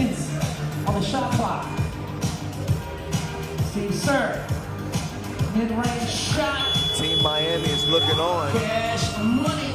7-7 tie. Of course, Team Miami is rooting for a Partizan win that will make things very easy, as they will be in as the #2 team out of the group. Ulaanbaatar have played heartbreaker for Miami before. They would love nothing more than to do it here and now with 5:33 to go.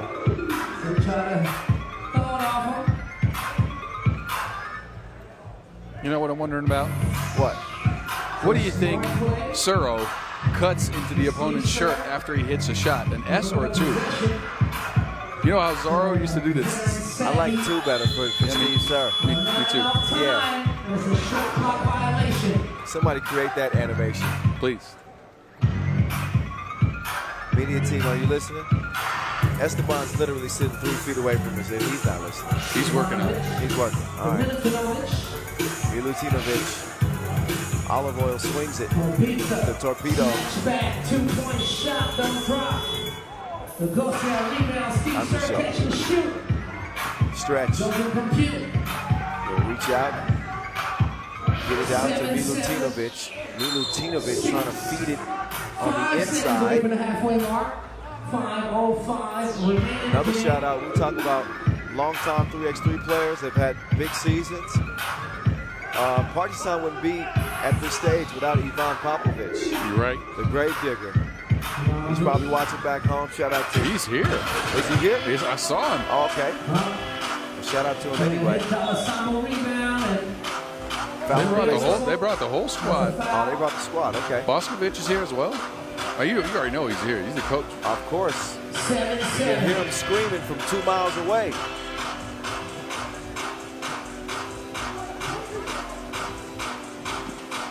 Yeah, I remember getting a chance to call Coach Boscovic's games. I remember playing against the guy. Man, even though I'm getting old, I mean, it's the same of thinking about Jeddah with Team Ooh. Yeah. You probably were around for the Zdero beardless days even. Oh, of course. Loses the handle, and whistle there, his bodies collide. What happened with Dugarcia? Oh, you faked me out. I thought he was seriously hurt there. He was holding his face.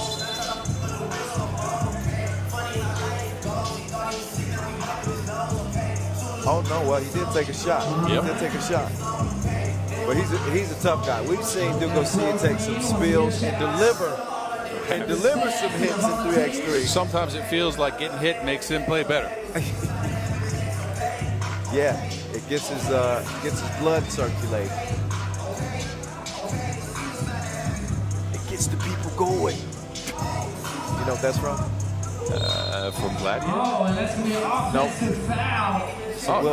It's a Will Ferrell, yeah, you're right. Yes. Oh, he's all right. Oh, now it's Milutinovic that is down. Back on potato chips. Yeah, he gets folded with a shot to the neck. Oh. Shaking up. Resign. Physical game, this one. Both teams are 7-7. trying to deliver some hits to try to see if they can get the other team out of that rhythm. It is a tactic. You have to watch out with the fouls, but in a 7-7 game, and we're past the halfway mark, you have to try something. Let's see, Miami finish with 30. So Miami finished with 38 points.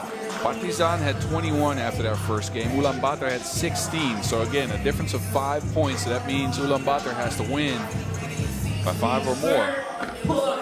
Especially as Partizan is the higher ranked team, so they have to win by 6.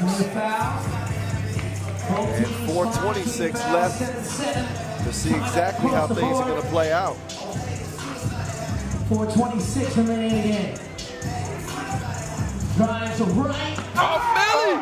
Oh, Millie! He just yammed on him. Or at least yammed one. Notice that he flushed his whole radiator. Oh, big hit, Milutinovic. I'm going to have to see the replay. I didn't know Millie could get up like that. Oh, I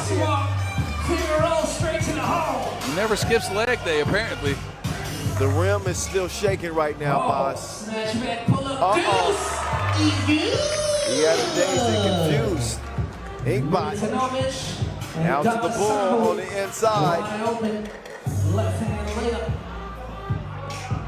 Here's Millie. This time showing his skills from long range. That is too strong. But let's see exactly. We got to have a replay. Look at the gladiator in his Coliseum. He threw that down like a tantrum. Flex on him. Flex on him.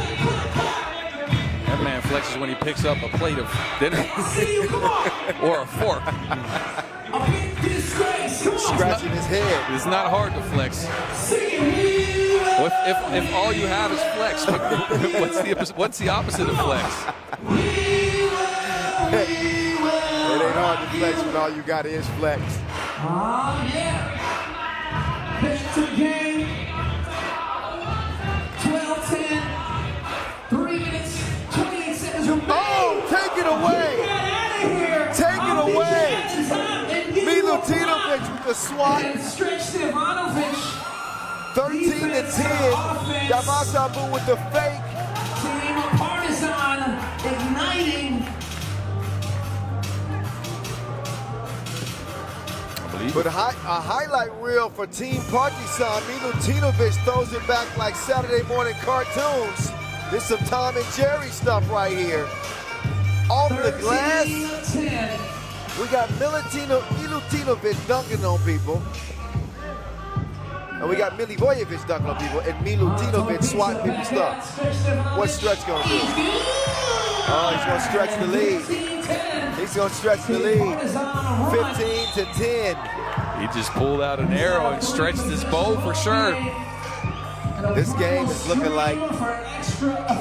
Yeah, well, I mean, Ulaanbaatar, they have to keep Partizan scoreless now if they want to move on out of pool play and win and score 21. Yep. Those chances are slim and shady. He can't do Steve Sir like that. Respect your elders. 16-10. Milivojevic. Oh, now they're just showing out. They just showing out like company's over. This team, Partizan's energy is at the next level. Uh-oh. Partizan is putting on a show like Netflix and chill. Look at this pass. That was all kinds of filthy. That was all kinds of filthy. Oh my goodness. Now Milutinovic is looking at me. They're going to use me as motivation. Yeah, they use anything as motivation, as we can see. But it's translating into calorie play now. You see this? You got to look.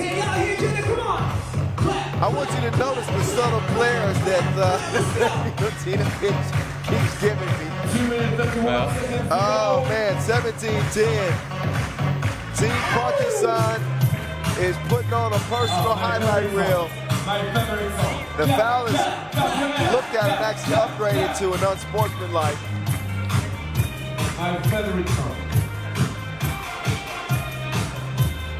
All right. There's an unsportsmanlike foul.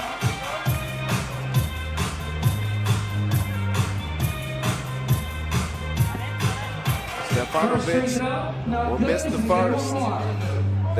They didn't succeed in stopping Partizan from scoring again. Yeah, so virtually I think Ulaanbaatar is eliminated now, even if they score 22 points. Yeah, they wouldn't have enough because Partizan is now moved up to 38 points as well. Right? Yep. And it won't matter if Partizan hold on to win, which is very likely anyway. It's a 7-point game, 223. That will settle the group unless Steve Sir gets on the hot streak of his life. But Partizan are brimming with confidence right now. They're thinking about the next high bite they're going to get. Milivojevic and Torbica set up the play. Around comes Milutinovic. He doesn't get the rock. Gladiator. They waste the possession. They could afford a bad possession with a 7-point lead and a 6-point lead and 2:04 left.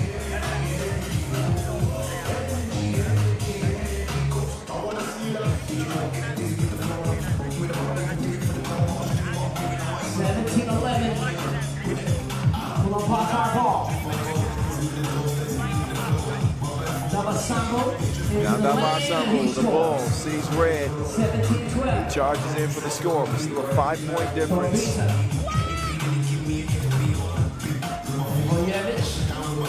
And the Gladiator. And he draws the foul. Steve Serves claiming that he's faking. He can get 2 shots either way. Milivojevic, he'll get 2. He's been too much for Ulaanbaatar in this one. So he makes the move on Sir. Sir got a hand on his. He got a hand on his hip, but I tend to agree on that one right there. That was. There was some contact. It might have also been exaggerated how much contact there was, but you know what? You can't touch somebody coming down from a shot like that. That is just not smart. Yeah, no, I agree with that. I agree that you got to call him. He also intruded on his landing space too. He wanted to get technical, but the touch probably had little effect on the miss. Milutinovic doesn't have a touch that time. They want to end it in one foul stroke. Damasambu would make easy work underneath. Gladiator drops it off, and Stefanovic cannot get the soft touch to go. Instead, it's Steve Yezer. He's got that Paul Wall drive. Drive slow. Ride slow, homie. You need to know, homie. Oh, Milivojevic, are you not entertained? The Gladiator. Oh, they feeling themselves now. I can't blame them.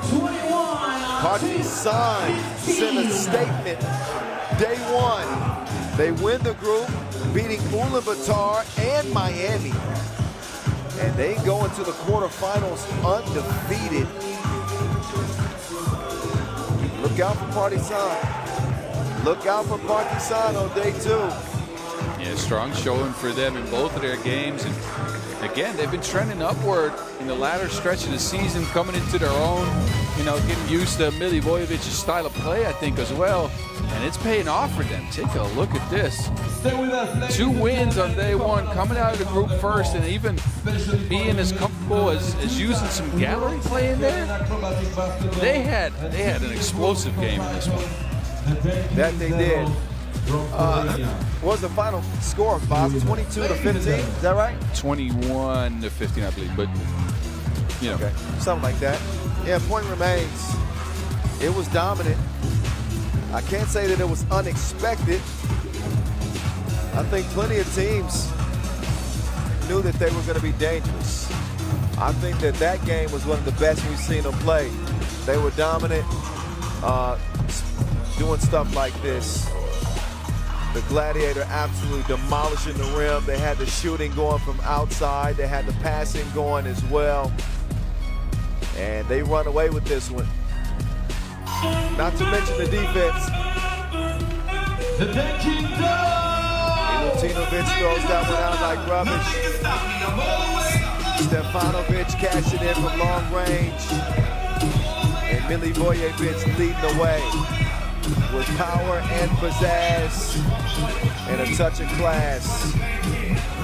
That's the final shot of a brilliant performance for Partizan as they wrap up 2-0. We got 2 more games to go. Those are your 2 squads that will emerge from Pool B and will play on come tomorrow. Miami do something for a loss, but they at least will be playing on.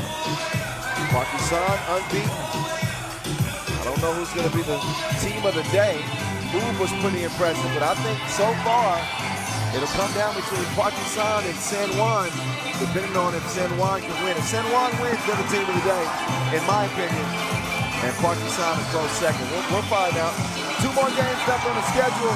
In the meantime, enjoy the Dunking Devils before we get back to action with Amsterdam HiPRO and Lausanne Sport.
Final game of Pool C right in front of us, featuring Lausanne Sport LS and Amsterdam HiPRO. Getting ready to get to it. Both of these teams winners over Liman, so they are both going to go into the quarterfinals, but the 1 seed is what they would like, and that's what this one will come down to for Lausanne Sport. They pulled out an incredible victory over Liman in a tight game. For Amsterdam HiPRO, a little bit more distance. 21-17 is how they got it done. And out come Amsterdam first. Worthy de Jong, 18 points. Game 1. Now, I remind you, this game is played to 21 points. Worthy scored 18 of Amsterdam's 21. The man is possessed. I'm surprised his head ain't spinning. Let me add to that for you. As a team, they grabbed 5 rebounds. Only 5, because they didn't need to grab any more. Guess who grabbed those? All of them. Oh my God. I don't think I've ever seen a performance from one player that dominant. The World Tour record, by the way, scoring record is 19 points in one game. You remember who did that? A young lady on the Chinese national team. And her name is escaping me at the moment. All right. And then, wait, like 6-7 years ago, Corey something. It's happened twice. It's happened in World Tour history and at the national stage. But Worthy finished 1 shy of the record. Now he's going to have to bring his A team against this team, Lausanne. Balanced scoring effort for them. Dusan Bulut with 7 points in the first game. A healthy dose of 1-point shots. He hit 5 of them. And Carlos Martinez, Assassin's Creed? No. I mean, silent killer. But that's Assassin's Creed, though. Okay. Assassin's Creed is just silent. You ever play that game? That's what they call it. They call it the silent killer. But he kills silently in the game. No, I've never seen that. And he didn't say he wanted to be called Assassin's Creed. The silent guy. Even though I like it better, Buzz, I like it. Yeah, we'll go with the silent killer. For now. Isn't that an assassin, though? It is. I think silent assassin sounds even better. Or silent but deadly. But that can be confused with everybody. Nobody can be confused with this dude, Worthy de Jong. And it ain't just about the hair. It's about the game. His game is worthy. This dude is playing on Hall of Fame right now. He's got all the sliders turned up. Carlos Martinez, call him what you want to call him. He's a baller on this Lausanne squad. And I just got done talking with Worthy before the game, and he said he's been looking forward to this matchup with Dusan Bulut since 2018. So I told him, the 2018 version of Dusan Bulut is different than the 2023 version at 36. I think it's 36 or 37 years old. But I like the fact that Worthy wants to take on the challenge of going against the game's GOAT. Ready, 10, 9, 8, 7, 6, 5, 4, 3, let's 3. So how about this matchup? It's the GOAT guarding the Lion. De Jong getting free quickly. You know he's got buckets on his mind. De Jong, he will miss it long. Slopton will rebound it over King West. Martinez put what up. West cannot come away with the rebound. West took a Wilson off the forehead. Don't mess up the face. He's got a male modeling career in front of him actually with the 3x3. Don't mess with the man's money.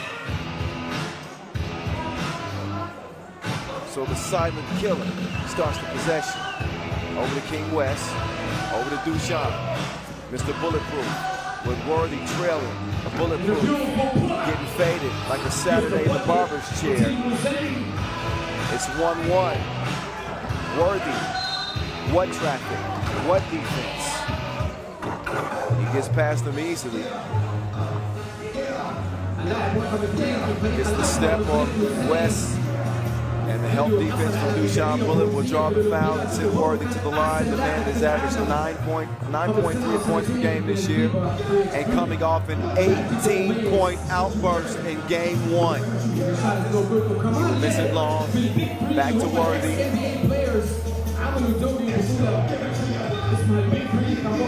That one dribbled out of bounds. 3.6 seconds left. This game officiated by Yasmina Yunus and Brigitte Chabai, Coach Couture. Now you see him, now you don't. Poof, Alakazam, he's gone. Worthy leads 2-1 against Lausanne, kicked out. Chef ARV. Worthy going to the spin.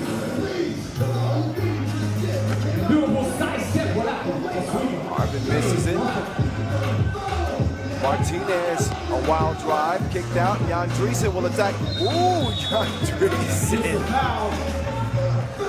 Driesen, I like the aggression. He was coming to the rim, and he had that look in his eyes. He was going to try to yam on Carlos Martinez. See, that's been a thing going back a couple of years. Jan usually try to finish securely with 2 hands, and I know him to be a creative player, but also a very aggressive player when it comes to trying to dunk or getting to the rim. He was that in the past in the youth. He didn't translate to Team Amsterdam right away, but he's gotten back into that lately, and I think it's necessary for the momentum of your team every now and then. Yeah, even if he doesn't make it. Now, I've covered some of Jan's youth games too. I've never seen him dunk on anybody. No, he used to try to at least dunk. And at a stage, especially when he first got to Team Amsterdam, he used to just lay it up every single time, even if he had an open runway. Yeah. And he's gotten back to being a little bit more aggressive lately. Oh. Martinez just keeps on shooting. Yeah, he's pretty accurate from long range. Martinez, he's going to run Slaughter off of the line. Lausanne leading 4-2. The juice man, he'll miss it. Chef ARV. Down low. It's broken up by Bullet with that touch last. Touched Amsterdam last. So it'll be Lausanne ball. And there's the matchup that Worthy wanted. He's defending Huishan top of the key. The EuroLeague's leader, all-time leader in steals, Worthy Dion. And Huishan Bullet, the greatest to play the game. Worthy comes free. 4-3. Now Worthy attacks. Oh, the King will protect his territory. Now Worthy getting shifty with it. Step back late in the shot clock. It's a no. But what a defensive play from King West. He got his entire fingerprints and palm on the rock. I was expecting Worthy to move the ball, but this is why Montagny is one of the better defenders in the game. Huishan, the runner, have some. Floating it like root beer. Vanilla ice cream. That one poked away by Juice. Swings it over. Worthy will pull the trigger. That one comes up shy. Nice hustle there from Driesen, but he won't come away with the rebound. Instead, it's with Huishan. King West, he's dishing as well to the cutting limit for the score. Lausanne out of the gates quicker. Yeah, Lausanne just looking sharp early on in this game, and Amsterdam, you know, this might happen after a Worthy performance like their last game, 18 points, and you start to depend on the fella to try to repeat that process. The rest of the team has to get in the game and get scoring now. That is a fact, no argument without analysis. Lausanne playing some good 3x3 right now too. They're not a team to be underestimated in this situation. I think this will be a test for Amsterdam because we have seen them perform spectacularly in some games and then they kind of left their foot off the gas a bit. But seeding matters. Yeah. Especially in what looks to be a matchup with Oob, I believe, for the loser of this game. Oh yeah, loser gets Oob. You want to avoid Oob as long as you can. Bullet scores it off the glass. Jules can't get the bucket. Jari is upset. He wanted the whistle. Instead, the offensive foul will be called.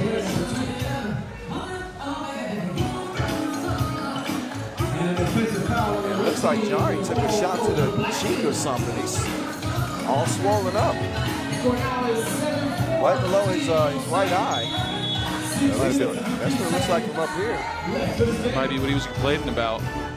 Getting hit on a play like that, it's never fun.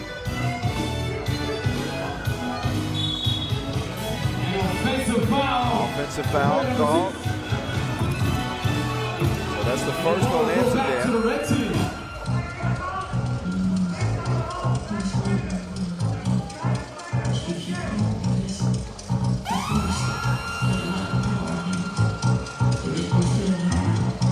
Now, Martinez attacking Worthy. Liman, he's fouled from behind. Oh no, that's an offensive foul call. So Amsterdam will get the whistle in their favor that time. I believe that'll be the 5th on Lausanne.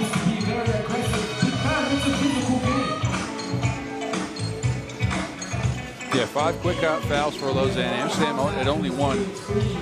Could make the difference in this game later on. We'll see. Dreesen, no. They'll get it back. Dreesen, no. And this is where, you know, the reinforcements have to reinforce, Boz.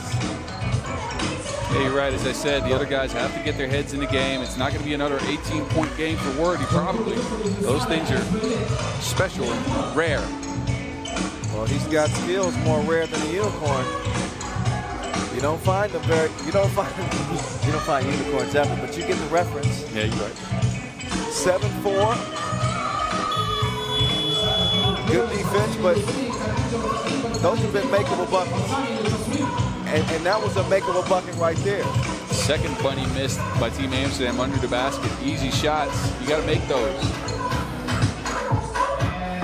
Wow, well, Lausanne doing them a favor by missing a bunny themselves. Worthy cannot get the score over Huishan. Now Mr. Bulletproof trying to turn back the clock to 2018. Oh, Worthy with the quick hands. And the save. What a save. Great effort there from Worthy. Hype Worthy fading away. Foul call on Huishan Bullet. Amsterdam's offense is stuck in first gear right now. They have 4 points, and we're halfway through the game after an explosive game earlier on in the day. They just can't get anything going right now. Polar opposites. They're another team there's 2 sides to this coin, and it's not always money. With Amsterdam, so far, so pedestrian. For Amsterdam, Lausanne, it's not like they're lighting it up. They only got 7 points as we're just past the midway point.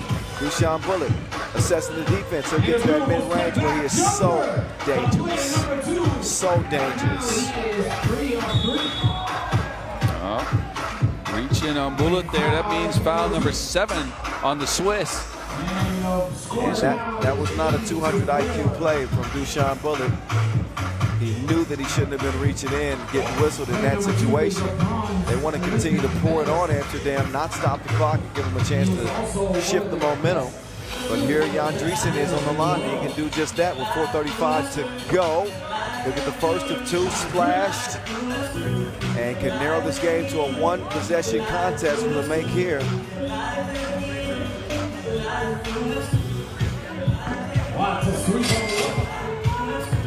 He cashes it in. It's 6-8. Now King West attacking Dreesen. Can put him on the bucket list now. King West bringing that old man string. Dreesen will check out and get a breather. Jarring is back in. Worthy's up top with Dushan defending.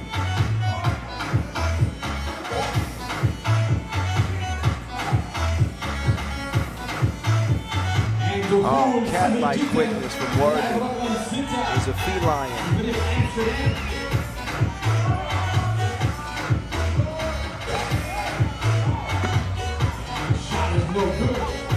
9-7. Arvin on the run. He'll drive and kick. It's him shady. Him shady. Knocks it down from deep. Worthy bringing Amsterdam all the way back. That man's more height than the Grand Theft Auto trailer. You know how to wake me up, Boz. Yep. I got It's you. 9-9. It was funny, I was just talking about getting the new Grand Theft Auto yesterday. It's coming out at 25. Is it? Man, it is. I didn't hear that. Trailer drop, but it's not coming out until 25. Trailer looking all kinds of good, though, I'll tell you that. Well, I just went from happy to disappointed. Thank you, Boz. No worries. What are you here for if you're going to do this to me? It's hurt my soul. I mean, you got to take the good with the bad, right? That's true, that's true. It's all fun and games. It's never always fun. The bad makes the good better. This is one of 2 games remaining on the day. Yeah, we got Antwerp and San Juan lacing them up last here. Antwerp and San Juan. Man, I tell you, I can't wait for that one. San Juan, I'm glad they got a break. And hopefully they got to recharge the batteries some for the finale of the day. We know that they're going to be playing tomorrow. But if they can go 4-0 after making that long flight, that's for them. This is for now. Worthy hitting with the hezzy. This is what the early fouls for Team Lausanne are starting to bite them in the behind. Amsterdam getting free throws off of small fouls like that. And it's a foul, don't get me wrong, but 2 free throws at this stage of the game are worth everything. Absolutely. But to break a tie here, Amsterdam now, I think the game is starting to favor them in that they only have 2 fouls. Lausanne is already in trouble in the penalty, but Worthy does not capitalize on the first of 2 free throw attempts. He's got 5 points in this game, which is lower than 6 points now. So off of his season average, but still a nice scoring effort by normal standards. Huishan, he's going to draw the foul. We're going to see if he drew blood. No. Teresa, he gave him that forearm shiver, and that slipped off his chest into his mouth. It did. Out of Diamond Dallas Page's playbook. Huishan got away with one. And now travel is called. And the ball will turn over to Team Amsterdam. Worthy Dion, Dushan Bullet. Worthy. Slick as a gato. Slides through the defense to the rim. 11-9. Quick hands, but he'll get called for the foul. 14 fouls for Team Amsterdam and 18 fouls on Team Lucerne. Oh, interesting. They challenged the clear of the basketball in this one. Okay. I guess that's worth a look.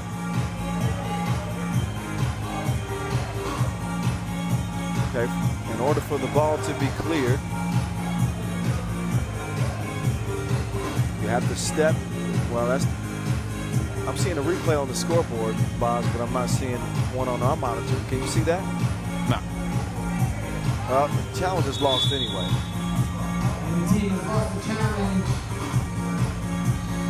But if Amsterdam can... Interesting challenge, to say the least. I mean, it would have saved them a foul, so I'll take it. But you might need that challenge later on in the game as well. Yeah, with 3:13 to play. Arvin, bullet pass inside to Dreesen, and Shaggy gets it up and in. 2-point contest. Amster Damn. Hezzy, Huishan. The crossover ain't as fast as it used to be. It gets him no space and no bucket. Now it's Juice taking it at the go. The scoop had the wrong flavor. He gonna kick it out. Chef ARV. He ain't cooking nothing. It's rebounded and kicked out. Huishan trapped in the corner. And give it up to the Juice man. That is fresh squeezed. Pure jumper from D. 12-12 game. AR drives and kicks. Juice wide. It's a shot you have to take. Wide open off the kick out, and he wanted to get a better look. It's only 12 seconds on the shot clock. Sometimes the look you get is the best you're going to get. I understand passing up a good shot for a better shot, but just shoot the ball. Shoot the J. Shoot it. Offensive foul. Oh, good defense there by Andries. An offensive foul called on Martinez, and a warning for yapping with referee Yasmina.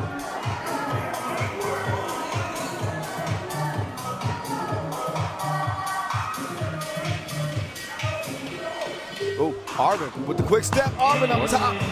The hoop was off the mark. That was a nice play.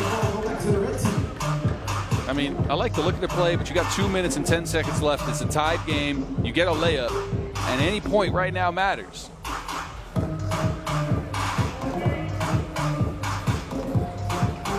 Good defense right there. Good timing there from Worthy. Made the shot difficult for Dushan Bullet. Amsterdam coming off their first Masters title of 2023. That's how they capped the regular season. They come in and absolutely blitz through game number 1. Behind an 18-point performance from Worthy de Jong over Liman. And then they stumble out of the gates here in game 2 against Lausanne and find themselves in a 12-12 deadlock with $1:50 to go. Carlos Martinez. Martinez, the floaty. No. Loose ball. Confiscated by Slaughter. Juice. To Chef ARV. The floater. No, but de Jong didn't forget the tip. 13-12. Martinez all by himself. He doesn't get it, but the league's leading rebounder does. That's King West to Liman. Liman getting faded on the baseline. 13-13 contest. de Jong to the corner. Arvin still struggling with his shot. Slaughter's going to get another look. He decides to pass it up to Worthy. Worthy, he is out of there. He left him like a bad relationship. I found somebody else. 15-13. Off the iron, ricochets. Juice will skip it down low. Arvin back out to Worthy. Worthy now. Worthy eyeing another two. They double dared him. And that one goes off the iron. We're at 40 seconds left in this game. Amsterdam leading by 1. Martinez. Quick hands from Worthy de Jong. Poked it away, and I believe that goes out of bounds off of Lausanne. But Worthy, he's got the quickest hand since Floyd Mayweather. And he jabs that one out of bounds. Amsterdam want a timeout.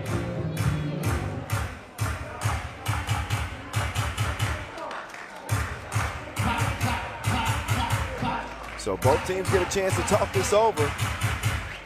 And this game is taking on a much different complexion than their openers for both teams. For Lausanne, a close game is nothing new to them. They won over Liman by a single point. But pretty much a blowout, even though the final score was 21-17 over Liman for Amsterdam. But the offense has not been free-flowing. They've been struggling to get online. Let's see if they find their hot spots. Slaughter with a runner, a little clap. off the glass. It's 20 seconds left. Mr. Bulletproof fires a blank. Slaughter tracks down the loose ball. We got 15 ticks left. Amsterdam in front. They're going to use some clock. De Jong. 13, 15. Y'all gonna make him unleash the dragon. Cisco for two. It's another hit. 17-13. Amsterdam. You know the rest. 4-point win for the Dutchman. As Worthy, I believe, gets close to his season average. He puts the finishing touches on another strong performance for Amsterdam. Took him a while to get the offense heated up.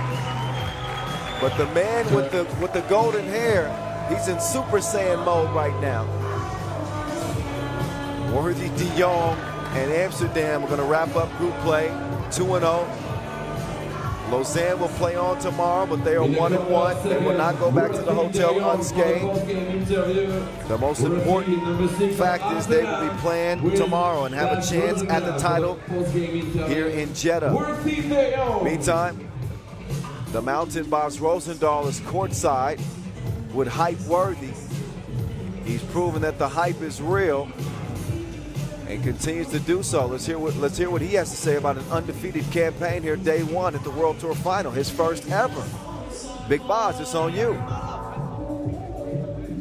Worthy, congratulations on a great win for the team and a great day for you individually.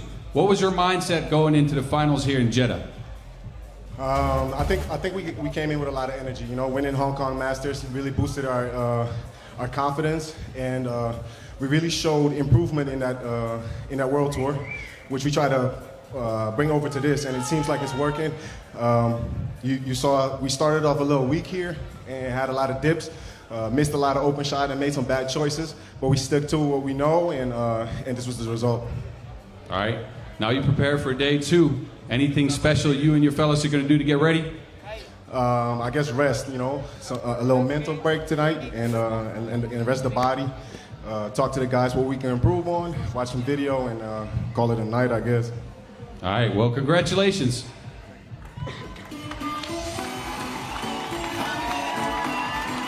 Worthy De Jong. One more game, ladies and gentlemen. Worthy, De Jong, and Amsterdam. They got some new fans here in Jeddah. As you are the best. You put on a performance like he has the 2 games today. A t-shirt. You're going to pick up a lot of fans along the way, that's for sure. One more game left on the schedule, wow. And that will be Antwerp TOPdesk against San Juan. We're just a few minutes away from getting that one underway. In the meantime, enjoy the moving pictures. The highlights of this contest that wasn't really separated until late in the final few minutes, where we saw Amsterdam emerge victorious. Again, both teams in the quarterfinals tomorrow. Their work for the day is done. One more 10-minute sprint on deck from here in Jeddah. Don't you go nowhere. I'll call your mama and find you. Are you a quarterback? Stick around. Yes, one more. How does this one?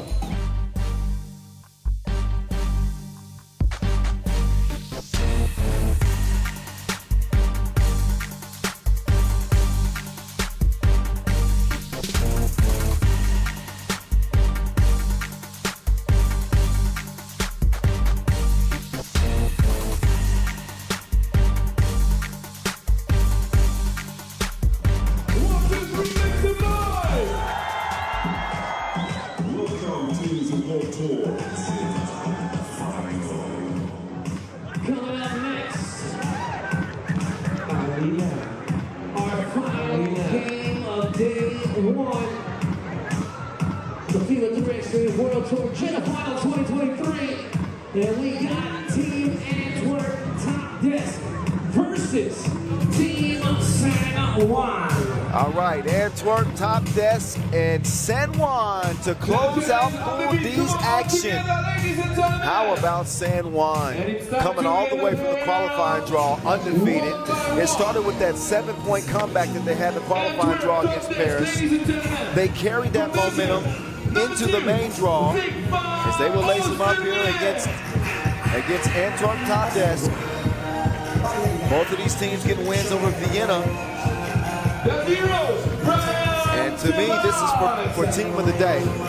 I think Partizan is in that discussion for sure, but just the sheer body of work and the way in which that San Juan has won puts them in position. And look, I can't forget about Antwerp TOPdesk. They've been balling too. How about the boys too? You saw Amsterdam pick up the second win just now as well. Yeah, so, you know, Amsterdam is up there.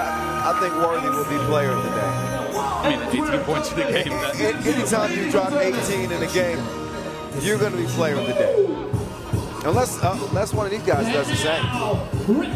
But you got Vic Van Oosterbeek, you got Brian de Valk, you got Dennis Donker, you got Jonas Forts of Team Antwerp, and for Team San Juan, Leandro Allende, Luis Guasco, the only member of this Puerto Rican team that did not compete at the AmeriCup just a few days ago, Adrian Ocasio, and the Lotto. Lotto's been on one today. Again, qualifying draw. He scored 21 points. Those get erased when you get to the main draw, but he had 8 points in their game against Vienna, picking up a victory there. 17-14. Ocasio with 6 big points in that turnaround fadeaway late when they needed it most. Man, Antonio Roland has stayed on like the bathroom light from the start of this day. Did you just get in trouble for leaving the bathroom light on? Always. Okay. Always. You're right. The point is, the man is cooking. He's Charizard hot today, for sure. Absolutely ablaze. Hey, scoot over. Get in the frame, guys. Come on. That's Peter Uris and Marcos Michelides. Our two officials for this. Did you see them? Yes, I did. They weren't set up properly. That's okay. Two of our most veteran officials. So this game will be taken care of. They will control the chaos. Who will control the vault? The vault. Brian. He was nice in their first game, huh? Yeah, he was. 9 points, 4 rebounds, 2 for 2 from beyond the arc, 5 for 7 from 1-point lane. That was a great game for DeValk, actually. Man, DeValk, I didn't know that he went off like that. He did. Last time of today of day one, we will Right. countdown all the This way from 10. will cap We will say 3, 2, day 1 of the World Tour Final here in Jeddah. I'm Kyle Montgomery, aka the voice of 3x3, alongside the mountain, Boz Rosendahl. See, I just got our pictures. Oh, those are great. This one I look sleepy. I don't like it. This one's good. 10, 9, 8, 7, Because he couldn't fit the frame. All right, so we took some pictures. We might not release these. We'll see. Yeah, maybe 1 or 2. I wasn't that photogenic this morning. That's a rarity for me. Meantime, it's Guasco making easy work on the opening possession for the Boricuas. Dropped it off. DeValk the Hawk. No, bruh. See what had happened was It might be that hip still bothering him. No lie. He said after the game, they played earlier against Vienna. I asked him, I said, how's the body feel? Like the hip's a little sore. I hit somebody on the hip. They'll get you, but it really blew a tire on this one. yeah. And DeValk, he's been known to have some bounce. Meantime, Ralak, here comes up Kevin Hart. Short on the 2-point attempt. They will reset. That is Antwerp. And no concerns about getting into the quarterfinals for either one of these teams. They'll 3-man weave it up top. Forts swings it. DeValk this time. He attempts the layup. He'll miss it. He touches nothing. It's a shot clock violation. So Antwerp with the speed of Donker. I like the matchup with Donker and Ralak up top. Of course, they're going to make Donker run through some screens to stick with Ralak. Ocasio will turn around, but the stroke was broke. Forts, free to shoot. And he's on point like a harpoon. as Antwerp leading 2-1.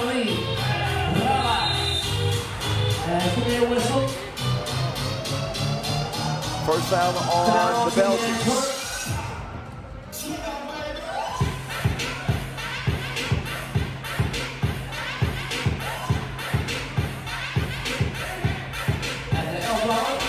Two-one start.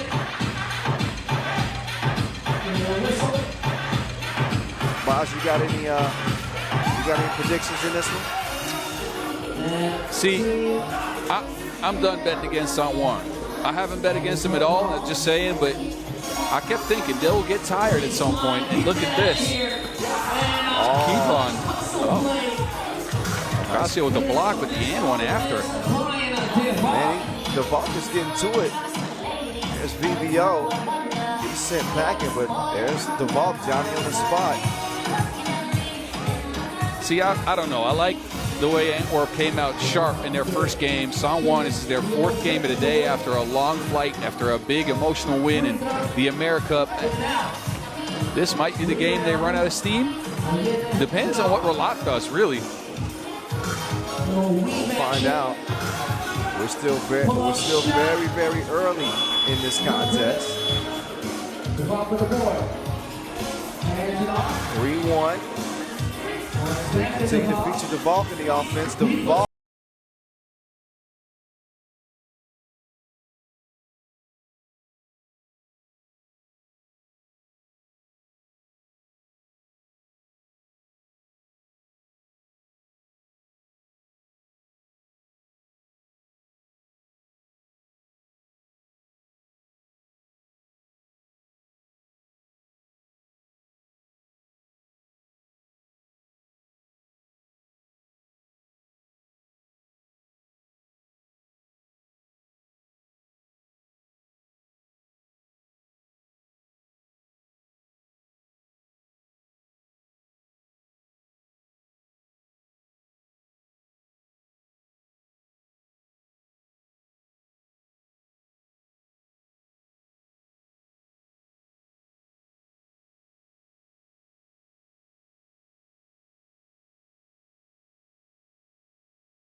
Game. There's more important things than playing 3x3, right? Your health, for instance. That's a fact.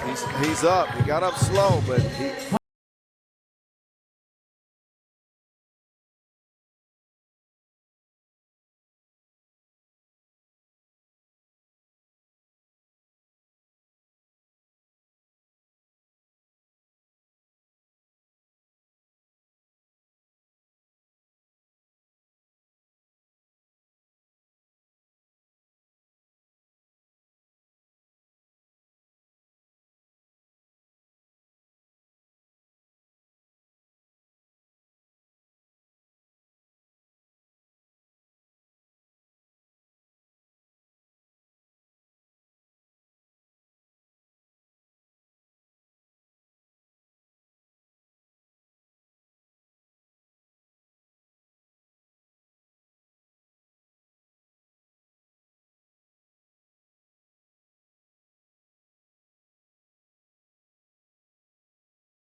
back of Doncor splashing like he's on Wipeout. Wipeout? Yeah, you remember that? Of course I do. Wipeout! I think we got a Wipeout park in the Netherlands. Next time you come, we got to visit that. That would be dope.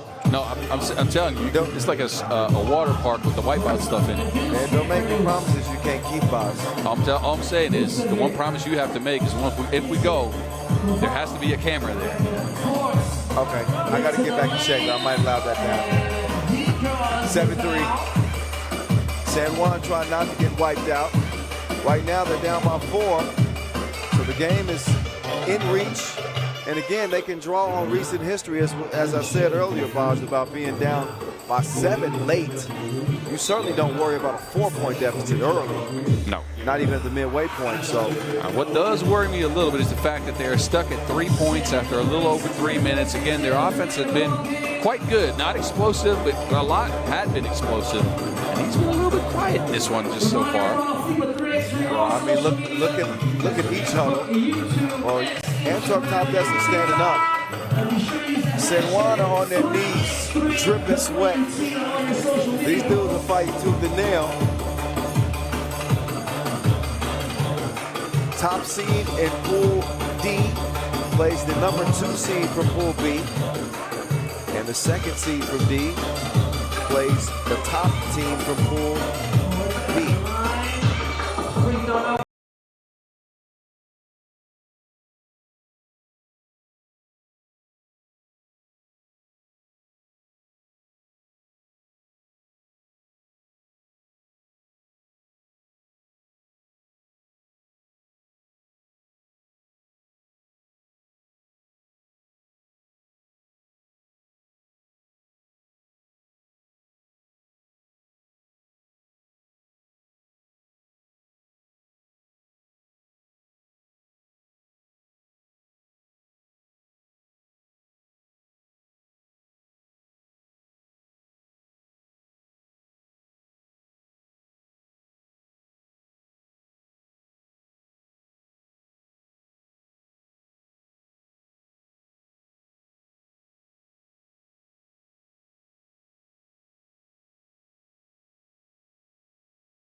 To make the game respectable.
That's a scary moment. Raudondvaris goes down. I think he got hit in the, it looks like he got hit in the eye. He's all right. We need your energy. Come on. Yeah, but it's 15-9. Come on. Yeah. Okay, so he just, the ball just got poked back into his, right into his beak. Come on. So Antwerp, TOPdesk, they are in control of this game. They got the remote, and they don't plan on changing the channel. I can tell you that right now with 3:28 left. By the way, use the hashtag 3x3WT Jeddah if you would. We would love your activity and involvement. We would love your new friendship on social media. I mean, I ain't too proud to beg. Please, baby, please. Give us a follow at FIBA 3x3. Follow my guy Boz at BAZZ50. And if you want to follow your boy, The Voice, it's at 3x3 The Voice. That will give you a nice look of behind the scenes stuff. Yes, we got some nice behind the scenes film footage for you. I posted my predictions for who might win the World Tour Final. It's giving me a bunch of flack from every team that I didn't pick to win.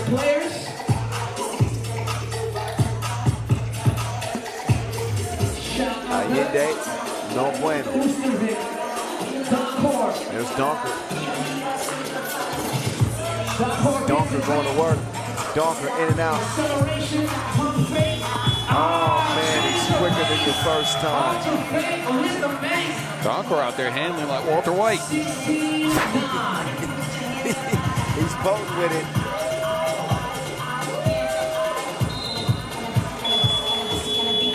Oh, 7th foul on Antwerp on that one. You can see Donker does not agree. 7-point game. Hey, this has the making of something that could be another comeback for someone. This might be just me being opportunistic. I don't know. You think San Juan's coming back? They came back earlier in the day, so I wouldn't count them out at all, but they need to find energy in something because 9 points after 7 minutes of play is not a lot. Well, yeah, I thought they had more time in the game. They came back 18-11. They came back 18-11. I can't remember how much time was left. What? Let's see. If they do, I can guarantee you, it's the team of the day, the story of the day, without question. Number 2, Wait a minute. Maybe, Boz, you might be on to something. It's a 5-point game. Donker catch and shoot. Donker wasn't stroking that time. Imagine if Raudondvaris hits a 2 or something here. Pulls up mid-range. Mid-range off the iron. 2:30 to play. Forts quickly swings it left. Dennis Diminish back to Forts. Back to the Menace. Dennis by himself, but he got his lunch packed. Have a nice day. Kowalski attacks. He won't score it, but Allende is there to recover and get the bucket. Wait a minute now. Some energy on San Juan's side. Vamos. Here they come. They're making a game of it, Antwerp. How much gas does San Juan still have left in the tank? The first ever World Tour Final winners. San Juan out of Puerto Rico. Trying to prove that 2023 is their new year. Allende all day long. Oh my goodness. Boz, you got a crystal ball over there or something? I might put some money on red today. Call me down for your free reading. Mr. Cleo has showed up, but no, it's a 3-point game now, Boz. Now I'm not as enthused about. I just want to see a thriller to close the day. Oh, you're right. I really don't. I don't care. I don't care who wins. I am impartial. I want to see good 3x3, but everybody likes a nice comeback, make it interesting, a thriller. No, I'm right there with you. And again, I felt San Juan picked up some energy there, but this bucket by Antwerp might break their momentum. Take a look at Raudondvaris got blood on his face, a scratch underneath his eye. That man is a warrior. It looked like he ran into Rick James. All right. That's all right. That's all right. 149 seconds to go. You know what the 5 figures said, thanks. 148 and counting. San Juan and pull within 3. Ralat in and out. Ralat falling away. He'll miss it. DeVault will sky in for the board. DeVault, oh, he tries to spin free. He's fouled by Ralat. That's only the 4th on San Juan. They can use fouls now to stop the clock and see if they can keep Antwerp away from scoring to Wilson, which is what they do here. And they're looking at a 3-point deficit. It has to be so mentally tough on them. Again, the 4th game of the day. It's hot out here. The conditions are not good for playing 4 games, let me tell you. Oh, take it back where you got it from. With a big block, like Duplo.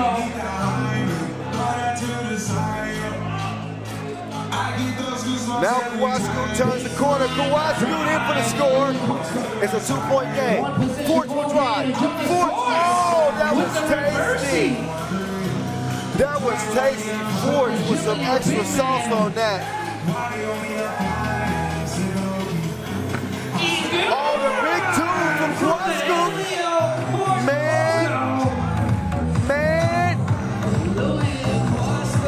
I got nothing for you. It is one of those games there. You think one team is fully out of it. We were ready to get San Juan the loss here. And take a look at Kawasku bringing all the energy. Kawasku beat it like Metro Boomin. Another block with a big man. And look at San Juan. This team is still digging deep. Got their hands on their knees. And they ain't twerking. They're trying to get some breath, any breath they can recover to fight to the finish. They trail by 1.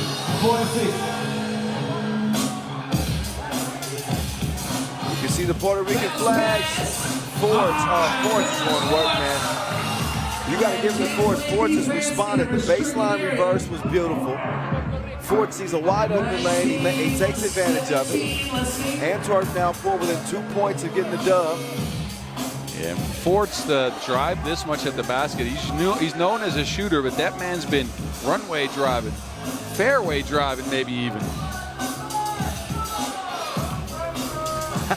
Road trip driving. Road trip driving. I like it. Road trip driving. 39-6 left. San Juan have done a hell of a job fighting back in this game. They were down by, what, 7 again, right? 7, yeah. It was 16-9. Now they trail by 2. Lotto.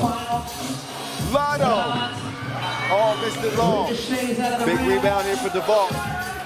He gives it to Donker. Donker will get it back. The Menace. Quick steps back over Lot. The Menace. Lost it. DeVault, wait, they run out of time. Shot clock violation. Yeah, and a great defensive possession by San Juan, getting a stop when they needed it most. They stuck with Doncor, and they challenged the pass. And DeVault just couldn't get a shot up in time. Now they got 19 seconds left and a 2-point deficit to work with. It's one of those games. I'm at the edge of my seat.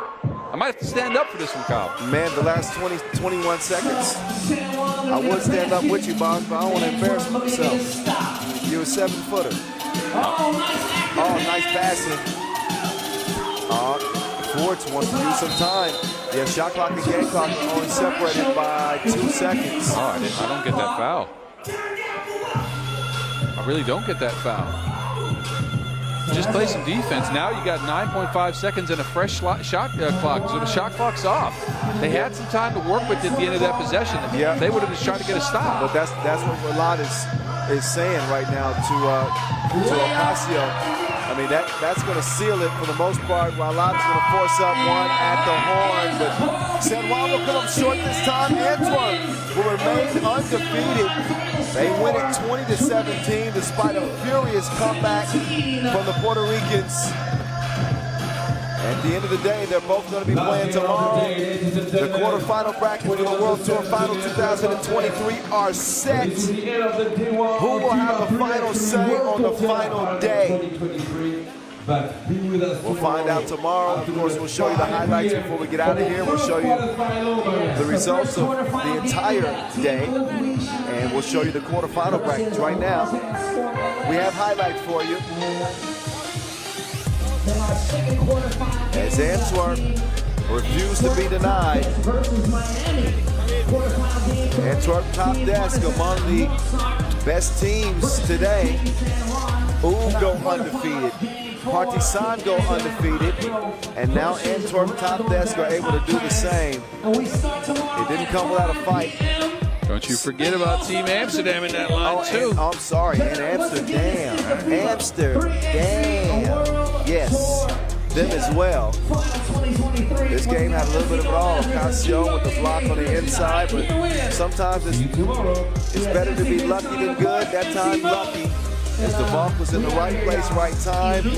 But then Lotto started to heat up as others started to fall down. Get that man a chair. Then it's the minutes wreaking havoc. Misses, but there's the Valk again. The Valk put together a great day. Take away the 2 missed dunks. Yeah. Minus the 2 missed dunks. It was a great day for the Valk. I believe he's probably going to finish atop the scoring charts for his team. We'll have to double check that. And then right on cue, they show us the missed dunk. Yeah. Don't be doing anything like that. We've seen it enough. The final shot puts that one to bed officially.